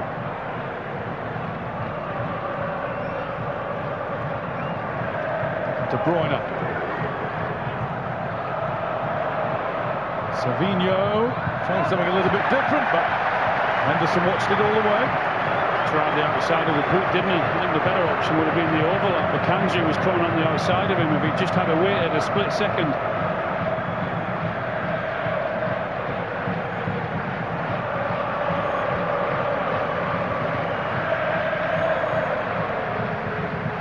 Some more numbers. City with double the attempts on goal. Nothing to show for them. Not yet. It's on target as well. They didn't score at Southampton last week, despite 26 shots. Misfiring again. And Munoz held back. That's going to be the first yellow card of the cup final. And Nico O'Reilly's getting it. Yeah, he got away from a really clever player, that is, from Munoz. Once he comes back inside there and gets past him, there's only one thing he's going to do and stop him, and that's why he gets the yellow card. The first yellow, which City fans might find curious, given that they will feel, or some of them will feel, that Dean Henderson maybe should have had a red.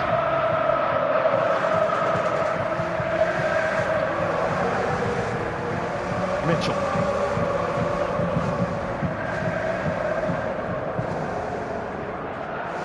Lerma. It's turned into a beauty.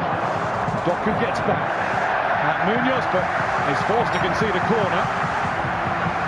It's a nightmare to play against, he really is, because of his energy and his fitness and non-stop up and down. And everything that Palace have done well this afternoon, he's been at the heart of it, hasn't he? First corner of the contest for a team which Pep Guardiola says is one of the best at set pieces in the Premier League, and the numbers there back that up.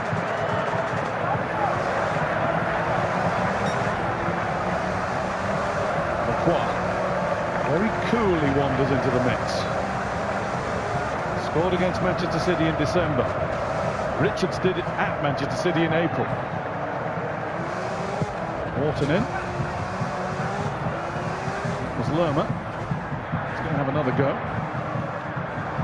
Haaland back defending. Now Kamada! It whistled.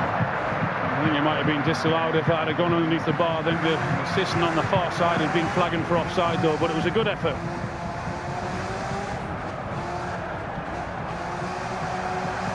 We are past the midway point of the second half. The score has somehow stayed unchanged since the 16th minute when Eberechi Eze netted for Palace.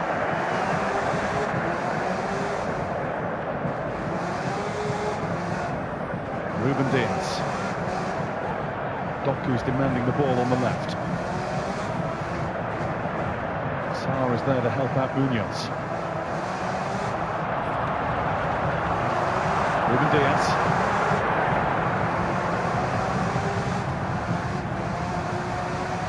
Kanji. Here's De Bruyne. Miscontrol, and Mitchell was quick to seize upon that.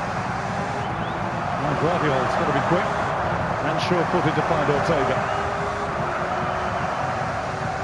Kanji. Guardiola. Good season for Guardiola, hasn't he? Until that point. Good timing. Well brought back with Wharton down. It wasn't really likely to develop into a Palace advantage. They'll take that though, Palace, won't they, any time, just to get a bit of a breather and slow the game down, take as much time as they can.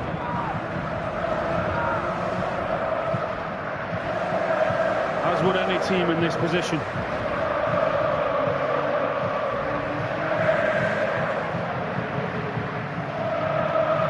Maxence Lacroix.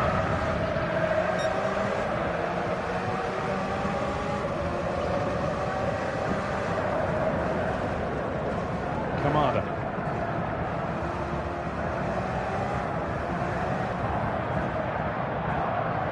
Lacroix.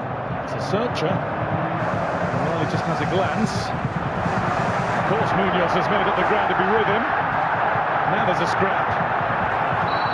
Well, the decision's gone to Nico O'Reilly, but the glance was telling. Yeah, he's there all right. He's everywhere. You know he's going to be there. He really is. As I said, the energy that he has is just non-stop, constant, putting you under pressure, asking you all sorts of questions about your game.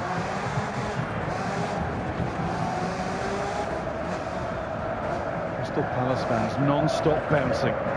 Those old enough have only seen their side win one trophy, the ZDS Cup, 1991. They beat Everton 4-1. You got in a final of that, didn't you? Another final that I was beaten in there. Thanks for mentioning that. It was the year after. Nottingham Forest. It was. There's Doku. Doku's chip in. He's bending away from Marmouche. He's working best he can.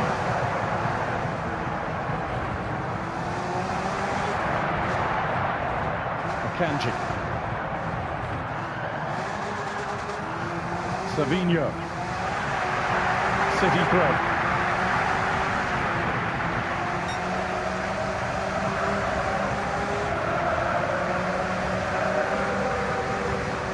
Bernardo Silva.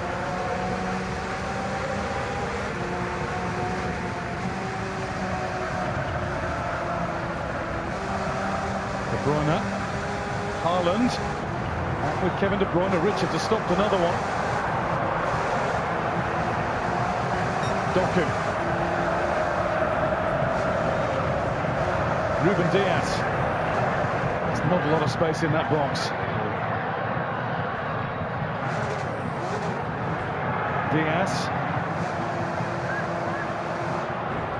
Doku against Munoz. Now Kevin De Bruyne. That one cannons off Wharton. What a good block, but he's going to stay down.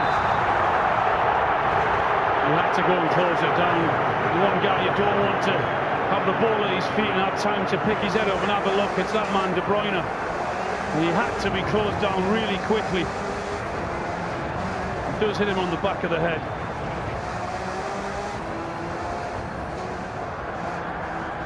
Maybe top of the shoulder, but you know that Adam Watt will go down there.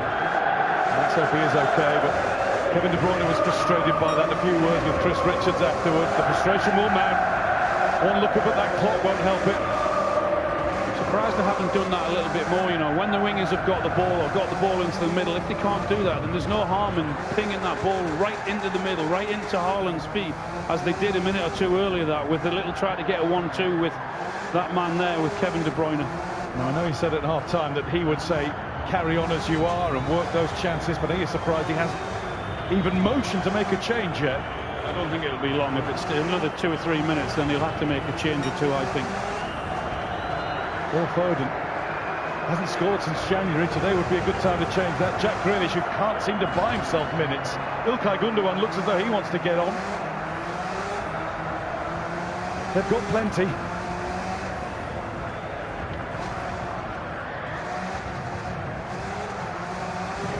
Wharton will have to at least temporarily leave the field. Will Hughes is actually getting ready. He might be well, he is a candidate to come on.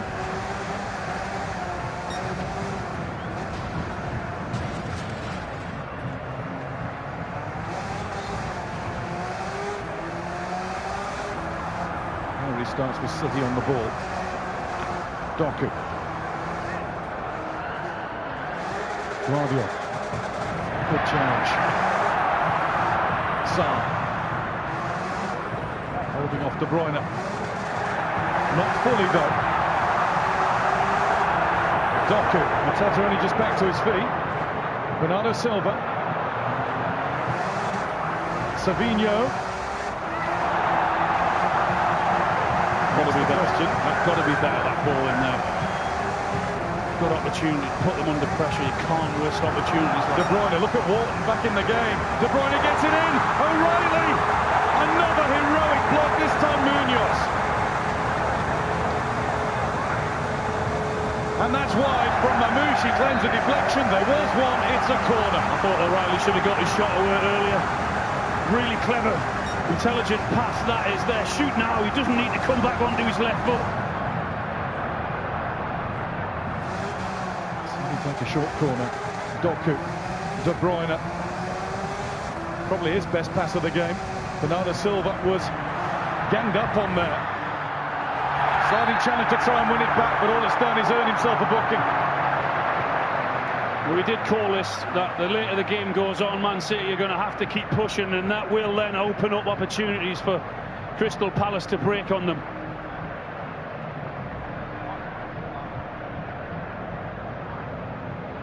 Pep Guardiola is about to make his first 2 changes. There's the opportunity there. That is a great pass from De Bruyne, but shoot there, shoot. You can't afford to give that opportunity. No need to come back onto your left foot. Got to get that shot away. There's a great opportunity. Savinho is off and Phil Foden's coming on. Now how about this for a change as well? Omar Mamouche off. Claudio Echeverri is coming on for his Manchester City debut. 19 years old. He was signed from River Plate in January of last year, loaned back until January of this year. He's been billed in his homeland as the right-footed Messi. He's not made the bench at all before today, and now today, for 15 minutes and a little bit more, he's been asked to try and save the cup final for his new team. Wow, an opportunity for him. Incredible.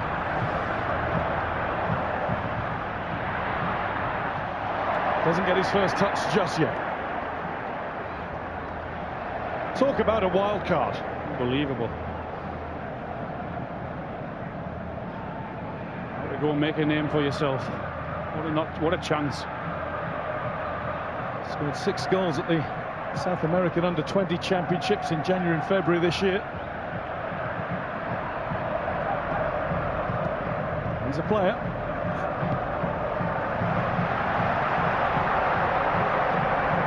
It's unbelievable that he's been given his first chance to play in this country now, here.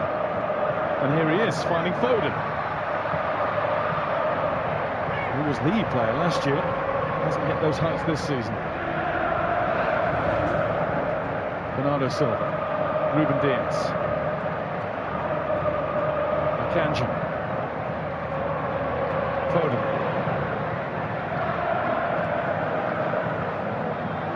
Akanji, one look, first time cross goes behind the goal. But again, that ball can go in earlier. There's no need to pass that around and try and run in behind. That cross can go in. It's that extra pass that allows you to settle a little bit more as a Crystal Palace player. Palace change, and Jean-Philippe Mateta is making way. That's the end of his 150th Crystal Palace appearance. Might be the most memorable yet in, well, only a few minutes' time. And on comes Eddie Nketiah, who knows this feeling, coming off the bench and winning the FA Cup. Well, maybe not this feeling, it was for Arsenal back in COVID time. This is a different feeling. What Nketiah will do is run. Bernardo Silva. Echeverri, who's giving chase. Lerma in charge. And Henderson on the ball. I think the last time I saw a goalkeeper wear a cap in the cup final, I think they might be going back to Bruce Grobbelaar.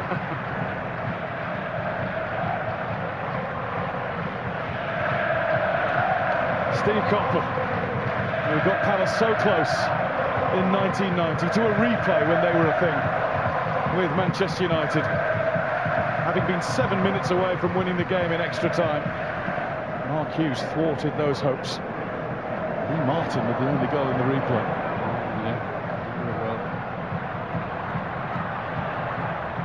De Bruyne. Akanji.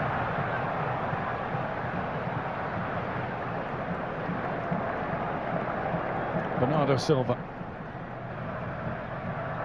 There's time for drama yet. Doku bundles through. Richards strokes the ball to Palace safety.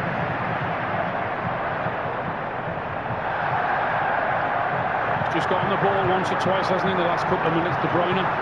Made a couple of key passes. We've seen this before. Bernardo Silva starting to prop things from deep. And there's De Bruyne. There's Diaz.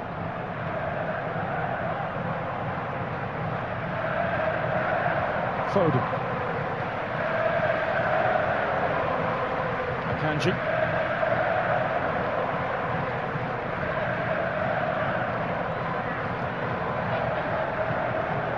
De Bruyne. That's going to be a corner, courtesy of Eddie Nketiah. 10 minutes to try and do something. It's very much the same as it has been for large parts of the game. Possession-wise, that's okay, but not really creating a lot at the minute.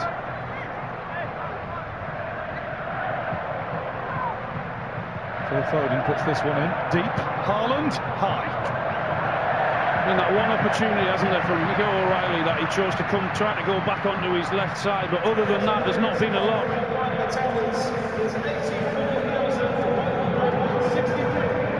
think you've heard that. The official attendance given us 84,163, which is around about the norm for the FA Cup final now.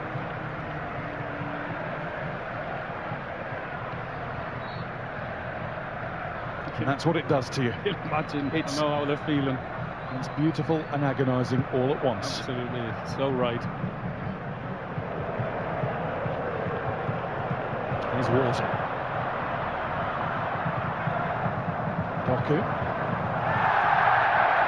Nice arms outstretched, they don't get a decision. Doku to De Bruyne. De Bruyne through to Bernardo Silva, who's trying to set Haaland free. Haaland to Foden. Echeverri. Foden. Now De Bruyne. Now it's Echeverri. Has another go. But he slipped as it came back his way. It was the opportunity, wasn't it, Echeverri? De Bruyne chose not to have the shot. He chose to pass it instead. I thought he was going to have a pop at goal, but that is a clever pass. But again, it's that man between the sticks, been the difference, hasn't he?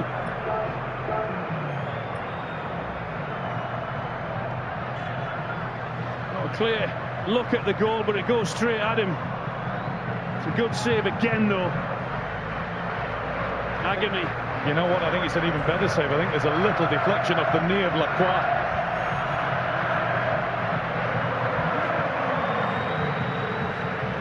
It's been a yellow card in the aftermath of that. Ruben Diaz has been cautioned. I think that's purely because he couldn't hold his tongue. It's getting to them all.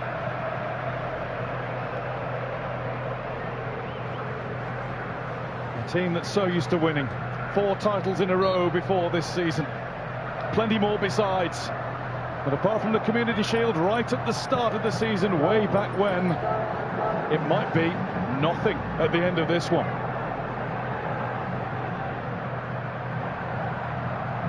Seven minutes to go, the 90. There'll be a good deal more after that. Foden. Akanji. That's Ruben Diaz. There's Richards. Nketiah. Oh, he's taken out.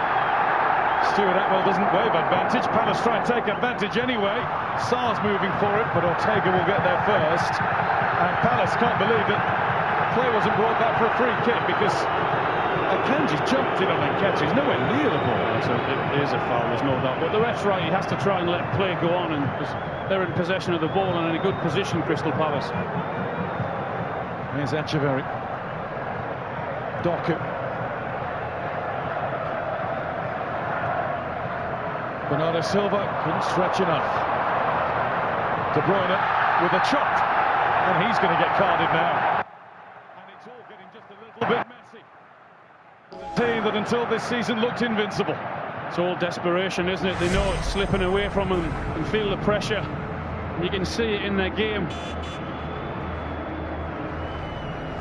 Steve Parish can barely look up. There's Brighty. Mark Bright, who came so close in that team of 1990 to being an FA Cup winner. He'll feel he's owed this. Absolutely. I mean, when you consider how much pressure he was under at the beginning of the season, they had a tough start, didn't he? So from then to now, if they can hold out, wow. Name in the history books, Crystal Palace. At the start of this season, they only won 1 of their first 13 Premier League games. They've since won 11 of 23. Not even any talk of Oliver Glasner going, leaving his post. They let him get on with it, and look where it's taken them. Incidentally, the only time before when Palace won 1 of their first 13 was in the first Premier League season in 92-93, and they were relegated. They've got a bit of work to do yet, though, because as you said, there's, what, 5 minutes and whatever extra time, injury time. That's Sarr, and Ruben Dias didn't wait for Ortega. He got rid. Eze. Walton is down. I think he's about to be substituted. Just took a bit of a bump from Echeverry after the ball had gone. There's Lerma. Now here's Munoz, he's arrived again. Ortega went for it, didn't get anything on it. City throw deep in their own territory. And Walton's still down. Well, the umpteenth time that guy's down that right-hand side trying to put a quality ball in. It's just no one can get on the end of it. Well, Adam Wharton missed last week with an ankle ligament injury. He has trained all week, but by Oliver Glasner's own admission, he's not fully all the way there. Now he's going to go off with Will Hughes to come on to try and seal this.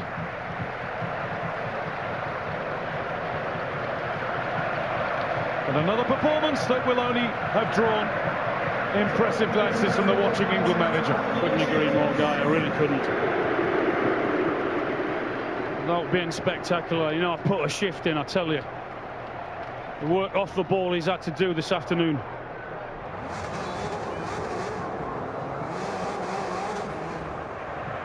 Bernardo Silva. Oh, Ketia was closing. There's Guardiola. And the clock ticks around to 87.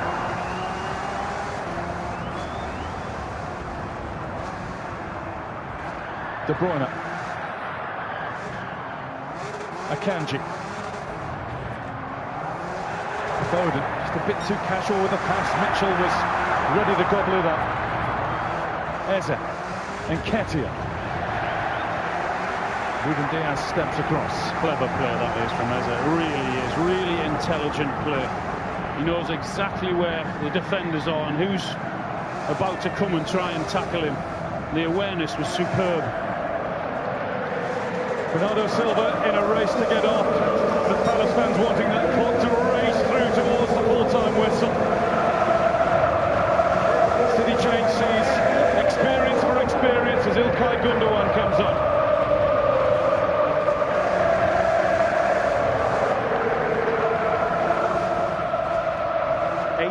Minutes gone. There'll be some tired legs out there because every single Palace player has worked so hard. They've been under huge pressure for large parts of this game. Henderson. That's Guardiola. Kamada to Richards.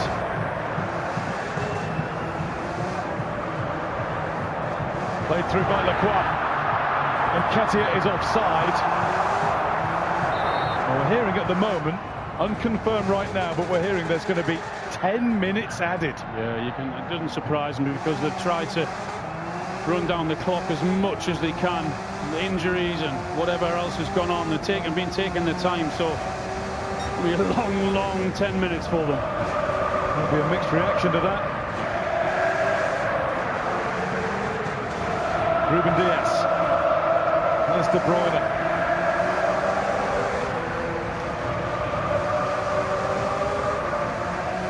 Guardiola. Doku. And again, Mirami Doku. Find the space, maybe can he find the shot? No, he went away from goal. Foden.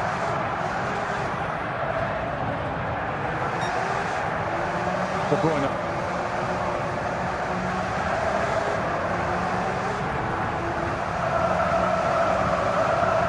Ruben Diaz.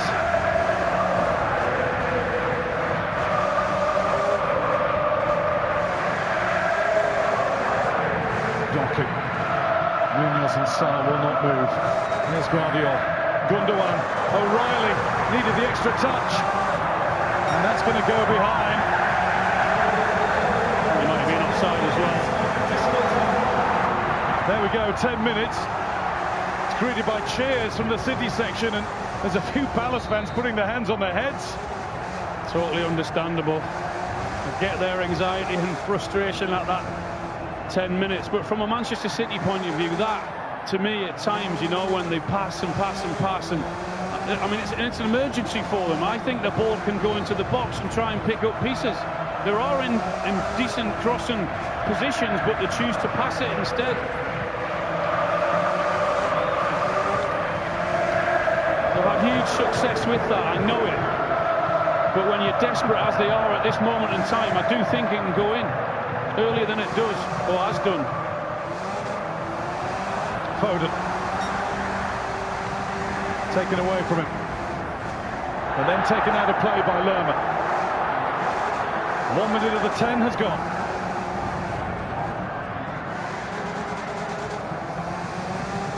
Dean Henderson got a booking at the last break in play for taking a bit too long about his business. He'll take that. Absolutely outstanding, isn't it? Doku. Bumped off it. Stuart Atwell says nothing to see there. Guardiola. Now it's Akanji. De Bruyne. Turned away. Foden back to Akanji. Echeverri.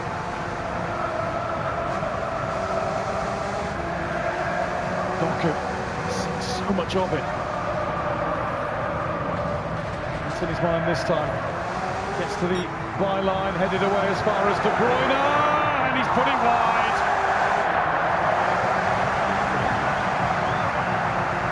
There's one guy you wanted to fall to, it would be him, wouldn't it?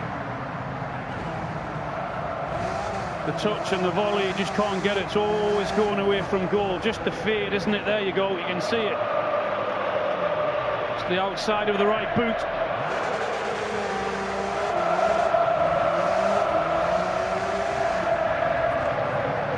And we're coming to the end of his Manchester City era. Are we coming to the end of a bigger era? Big question. The Northern powerhouse is not what it was. Well, they've not done enough in the second half to go and win this FA Cup final, have they? I was expecting more from them, more like they had in the first half. Yes, they've had the 1 or 2 decent chances, but not enough to win it up to now. Here's Echeverri. It was a good run until the final swing at the ball. Well, that's what's happened. That's been a constant. There's always been a Crystal Palace player there in front and blocking. And at times there's been 2 or 3, as there was. De Bruyne. As they stop the pass from reaching Gundogan. And then very cool, he gets away from a couple of challenges. How good was that? And then he was fouled at the end of it. How cool was that from him? It was then Echeverri who dumped him to the floor.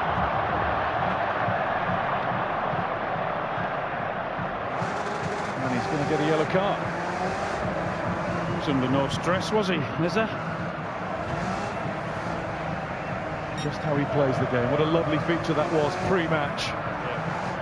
Going back to his South London roots. This will mean so much more to him and them.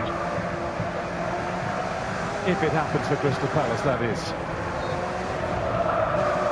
Not just a first major trophy in their proud history. A place in Europe awaits for the first time ever. If they can hang on for 6 more minutes.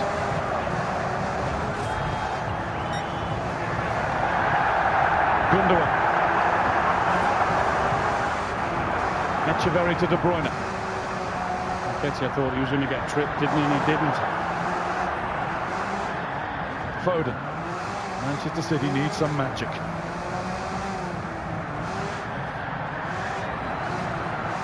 There's plenty out there on the field who've cast their spell a time or two. I don't think they've needed it quite so urgently as they do now. Doku. Can't get through. And Guardiola's beaten to the ball by Will Hughes, who was in the Watford team that got hit for 6 by City on this stage 6 years ago.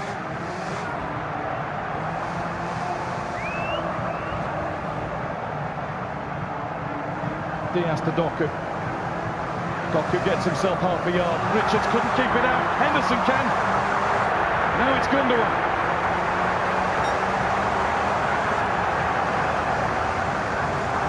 Foden. Akanji. O'Reilly didn't get there. Echeverri does, and it's blocked again. Arms in the air, claiming handball. That's exactly the same thing what's happened again. You've got 3 players closing them down. I mean, the Man City players are screaming for a penalty for handball. De Bruyne to Akanji.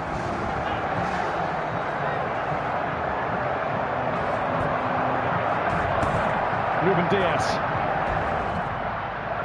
Doku.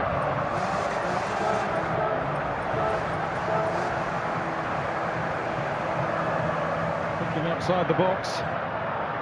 That's what it's going to take. Incidentally, the review for handball's over.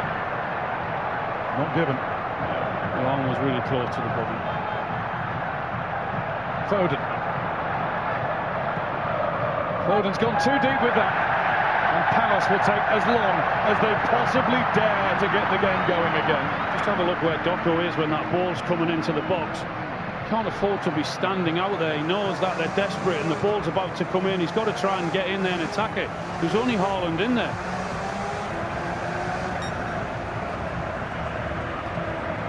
Three minutes left of the added time. Crystal Palace 3 minutes away from the biggest moment in their history.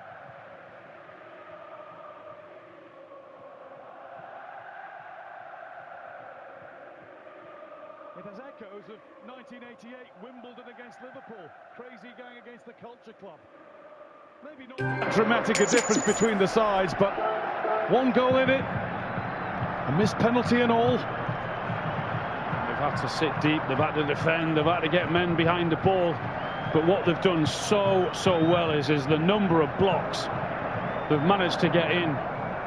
1 closing down, another one backing him up, sometimes 3 and 4. So what they've had to do all game. Foden goes for it, Mitchell went with him. Gundogan down to Echeverri. There's Akanji, here's Foden.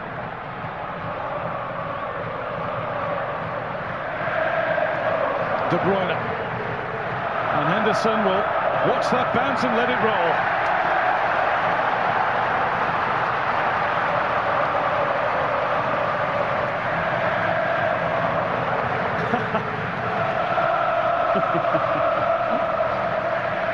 It will all be worth it if they can hang on. Goodness me, there are Manchester City fans, believe it or not, who are too young to have known the glory years.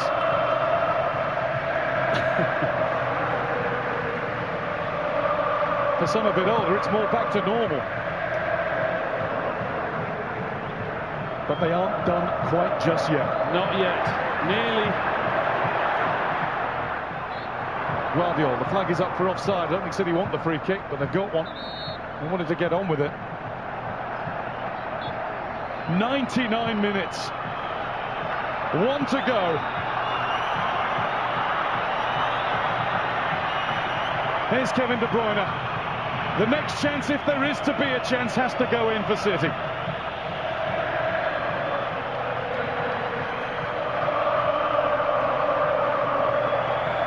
Doku thought better of it. Diaz back to Jeremy Doku. Hughes won't get out of his way. Doku has the shot. It's tame, it's wide, and that's the signal for Palace fans to really believe they're 20 seconds away. I've never seen a scuffed shot cheered so much in all my life. I really haven't. That's how desperate and nervous they are, and he is. Look at the stress on his face. The chairman, Steve Parish, don't go yet. But it is the year of the Eagles. The Philadelphia Eagles won the Super Bowl. Now the Eagles of South London are going to win the Emirates FA Cup. The Eagles have landed.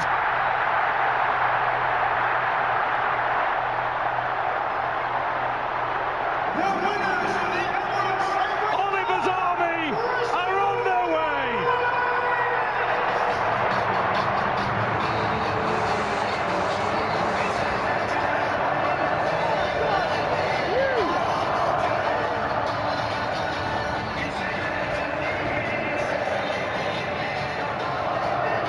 And there is an explosion of joy, of disbelief, of wonder, of what his team has just achieved. Well, he's not happy. You can understand why, because his team again didn't turn up in that second half.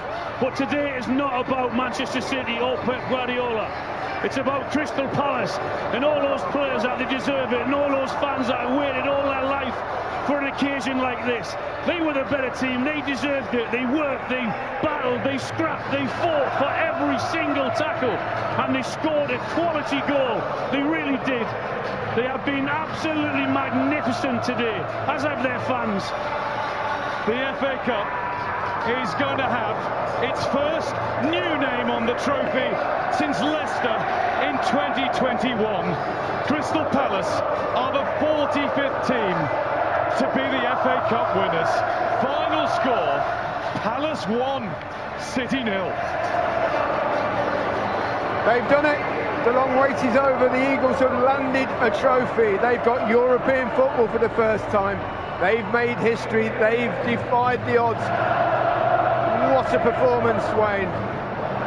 Incredible. I think first half they sat in and had a few chances on the break, but second half they took a lot. Man City kept pushing, kept trying to get the equaliser, and the way they defended, blocking shots, putting the bodies on the line. Henderson made some crucial saves again, but no, it was outstanding. I think deserved. I think Palace knew they would come here today. They'd have to work hard, extremely hard to try and get the win, and they've done it. So I'm so pleased, and for the fans, such a great atmosphere today. And the Crystal Palace fans are making so much noise. It's an incredible scene here. As a former Crystal Palace man yourself, tell us what this means to them all. Well, I just think you can tell. I mean, listen to them now. They probably don't believe it right now. It's I saw Eze sink to his knees as they won, as the final whistle went there, and I think it just encapsulates everything Crystal Palace are. Someone has been rejected but has come back time and time again, and they had to really dig in today. I thought he got his tactics absolutely superb. They put their bodies on the line, and eventually, and do you know what? And for the FA Cup, I think it's just a positive for the competition in general to see these scenes. I think all these games are about moments out there, Gary. I mean, there's big moments in the game that changed it. City on another day could have won it, but you've got to give credit to Crystal Palace. They stuck in the game, they stuck to the game plan. Tactically, they knew exactly what they needed to do, and some real top performances. I highlighted Nunes before the game because I think he has got genuine quality, whether it's defending, whether it's running back. Everything they did today was just sublime. So we talked about before the game, didn't we, Wayne, about the fact that sometimes you just got to make something happen, and it felt like that's what Palace did today. They were not going to allow City to score, come what may. No, they weren't. And even 10 minutes going up at the end of the game, 10 minutes added on, and they stuck in there, and they were resilient. They were hard to beat, hard to play through. And sometimes things are just meant to happen and meant to be, and I think from the semi-final you got that feeling from the fans, from the players, from the atmosphere, and Palace I thought were outstanding today, and I think they deserve the win. Gary, I think what you've got to think about in these moments, you've got to manage the occasion. And we said before the game, could Palace do that? Glenn made a very good point before the game about they dealt with that in the semi-finals. And today, okay, they rode a look at times, but they dealt with it. All the players, whether that be attacking when they need to, when they're defending they need to, they got it spot on in the opportunities that they had. We can hear from Dean Henderson. He's with Kelly Summers.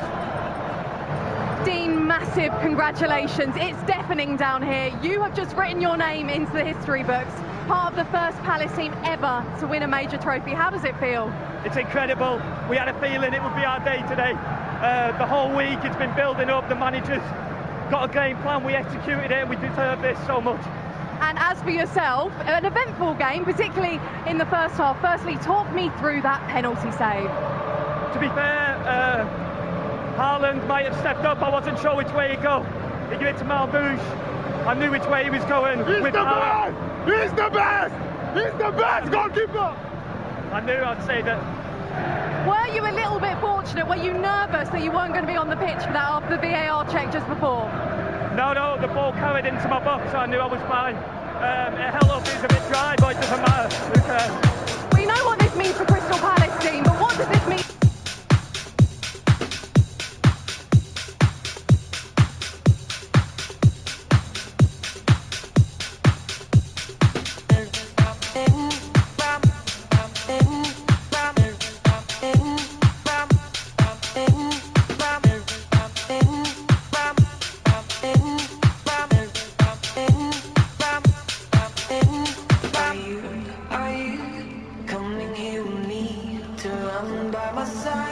So we can be free.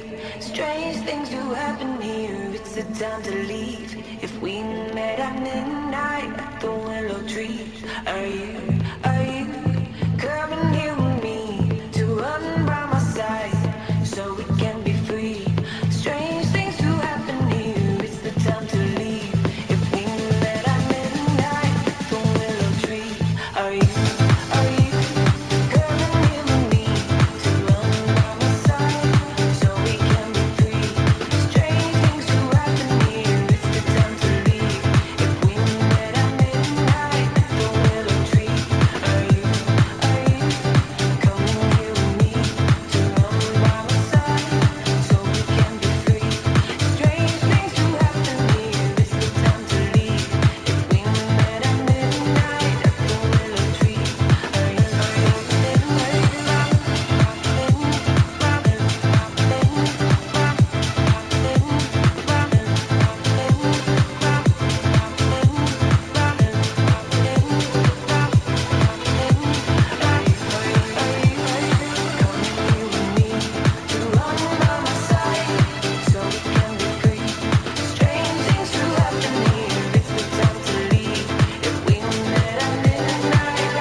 wanna stay with you for life, and I wanna face everything we do together. Won't give away my time, 'cause my time is yours. Don't need much more, 'cause all I know is that all in love. I'm gone, a feeling that makes me feel. No, you never let me down.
you up. Want it right now. I want you. Do you want it right now? Oh, I can't let it go. I want you so bad. Give me all you have. I can tell you up. Do you want it right now? I want you so. I can't let go. I want you so.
and she wouldn't have to worry. If your girl only knew that you were trying to get with me, what would she do? If your girl only knew that you were trying to get with me, what would she do? If your girl only knew that you were trying to get with me, what would she do? If your girl only knew that you were trying to get with me, what would she do? If your girl only knew that you were trying to get with me, what would she do? If your girl only knew that you listened her to talk to me, she would probably leave you alone, probably curse you out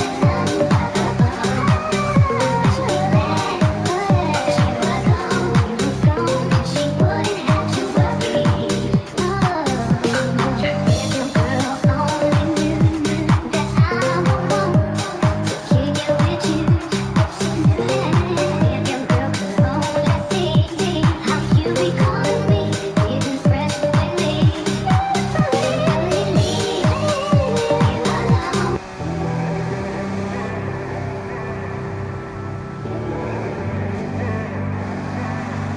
I got love for you, even if you don't for me.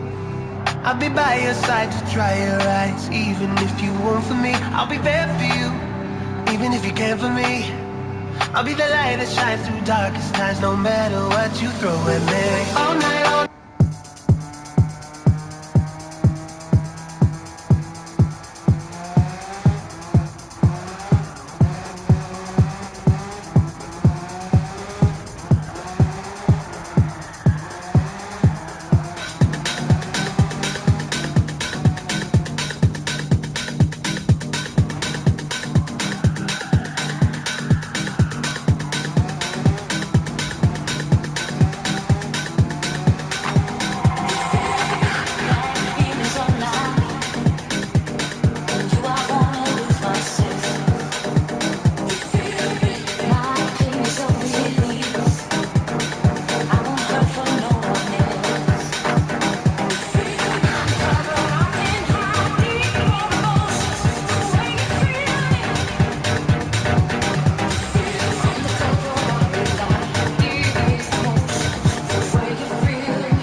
The closer we get, I start to pull away. Will I regret what I'm about to say?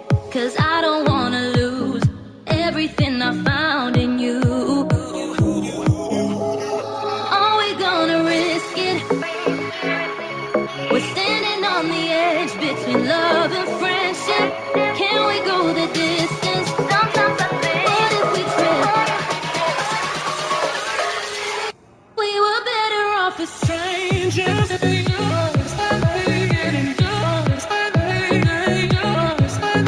Better off as strangers.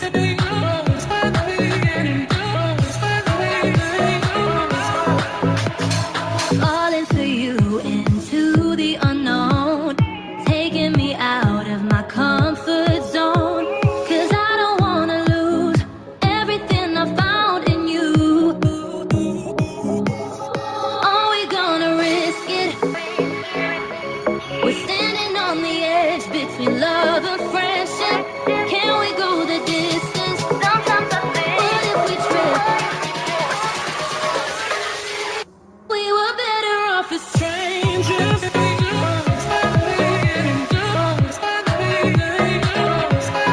Better off as strangers.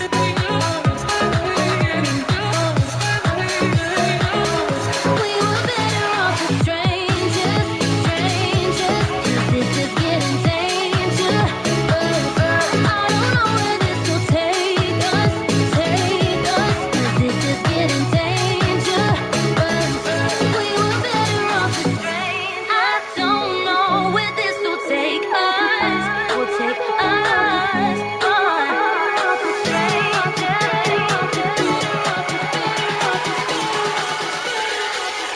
We were better off as strangers.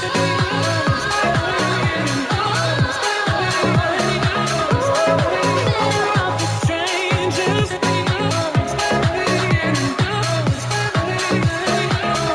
We were better off as strangers, strangers. 'Cause this is getting dangerous. I don't know where this will take us, take us. 'Cause this is getting dangerous. We were better off as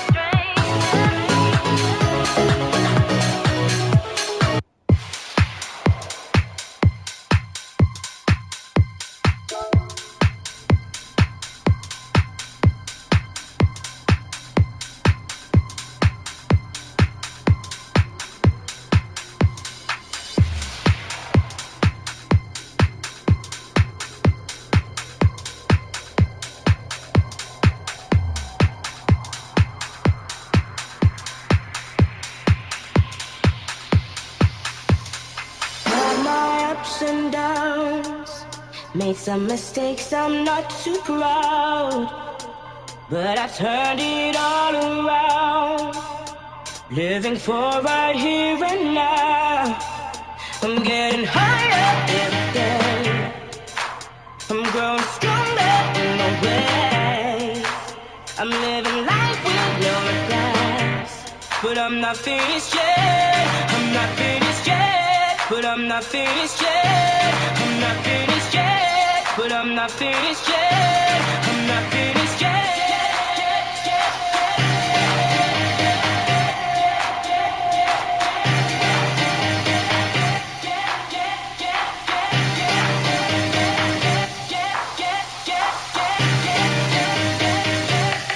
So are you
I'm not finished yet. I'm not finished yet, but I'm not finished yet. I'm not finished yet, but I'm not finished yet. I'm not finished yet.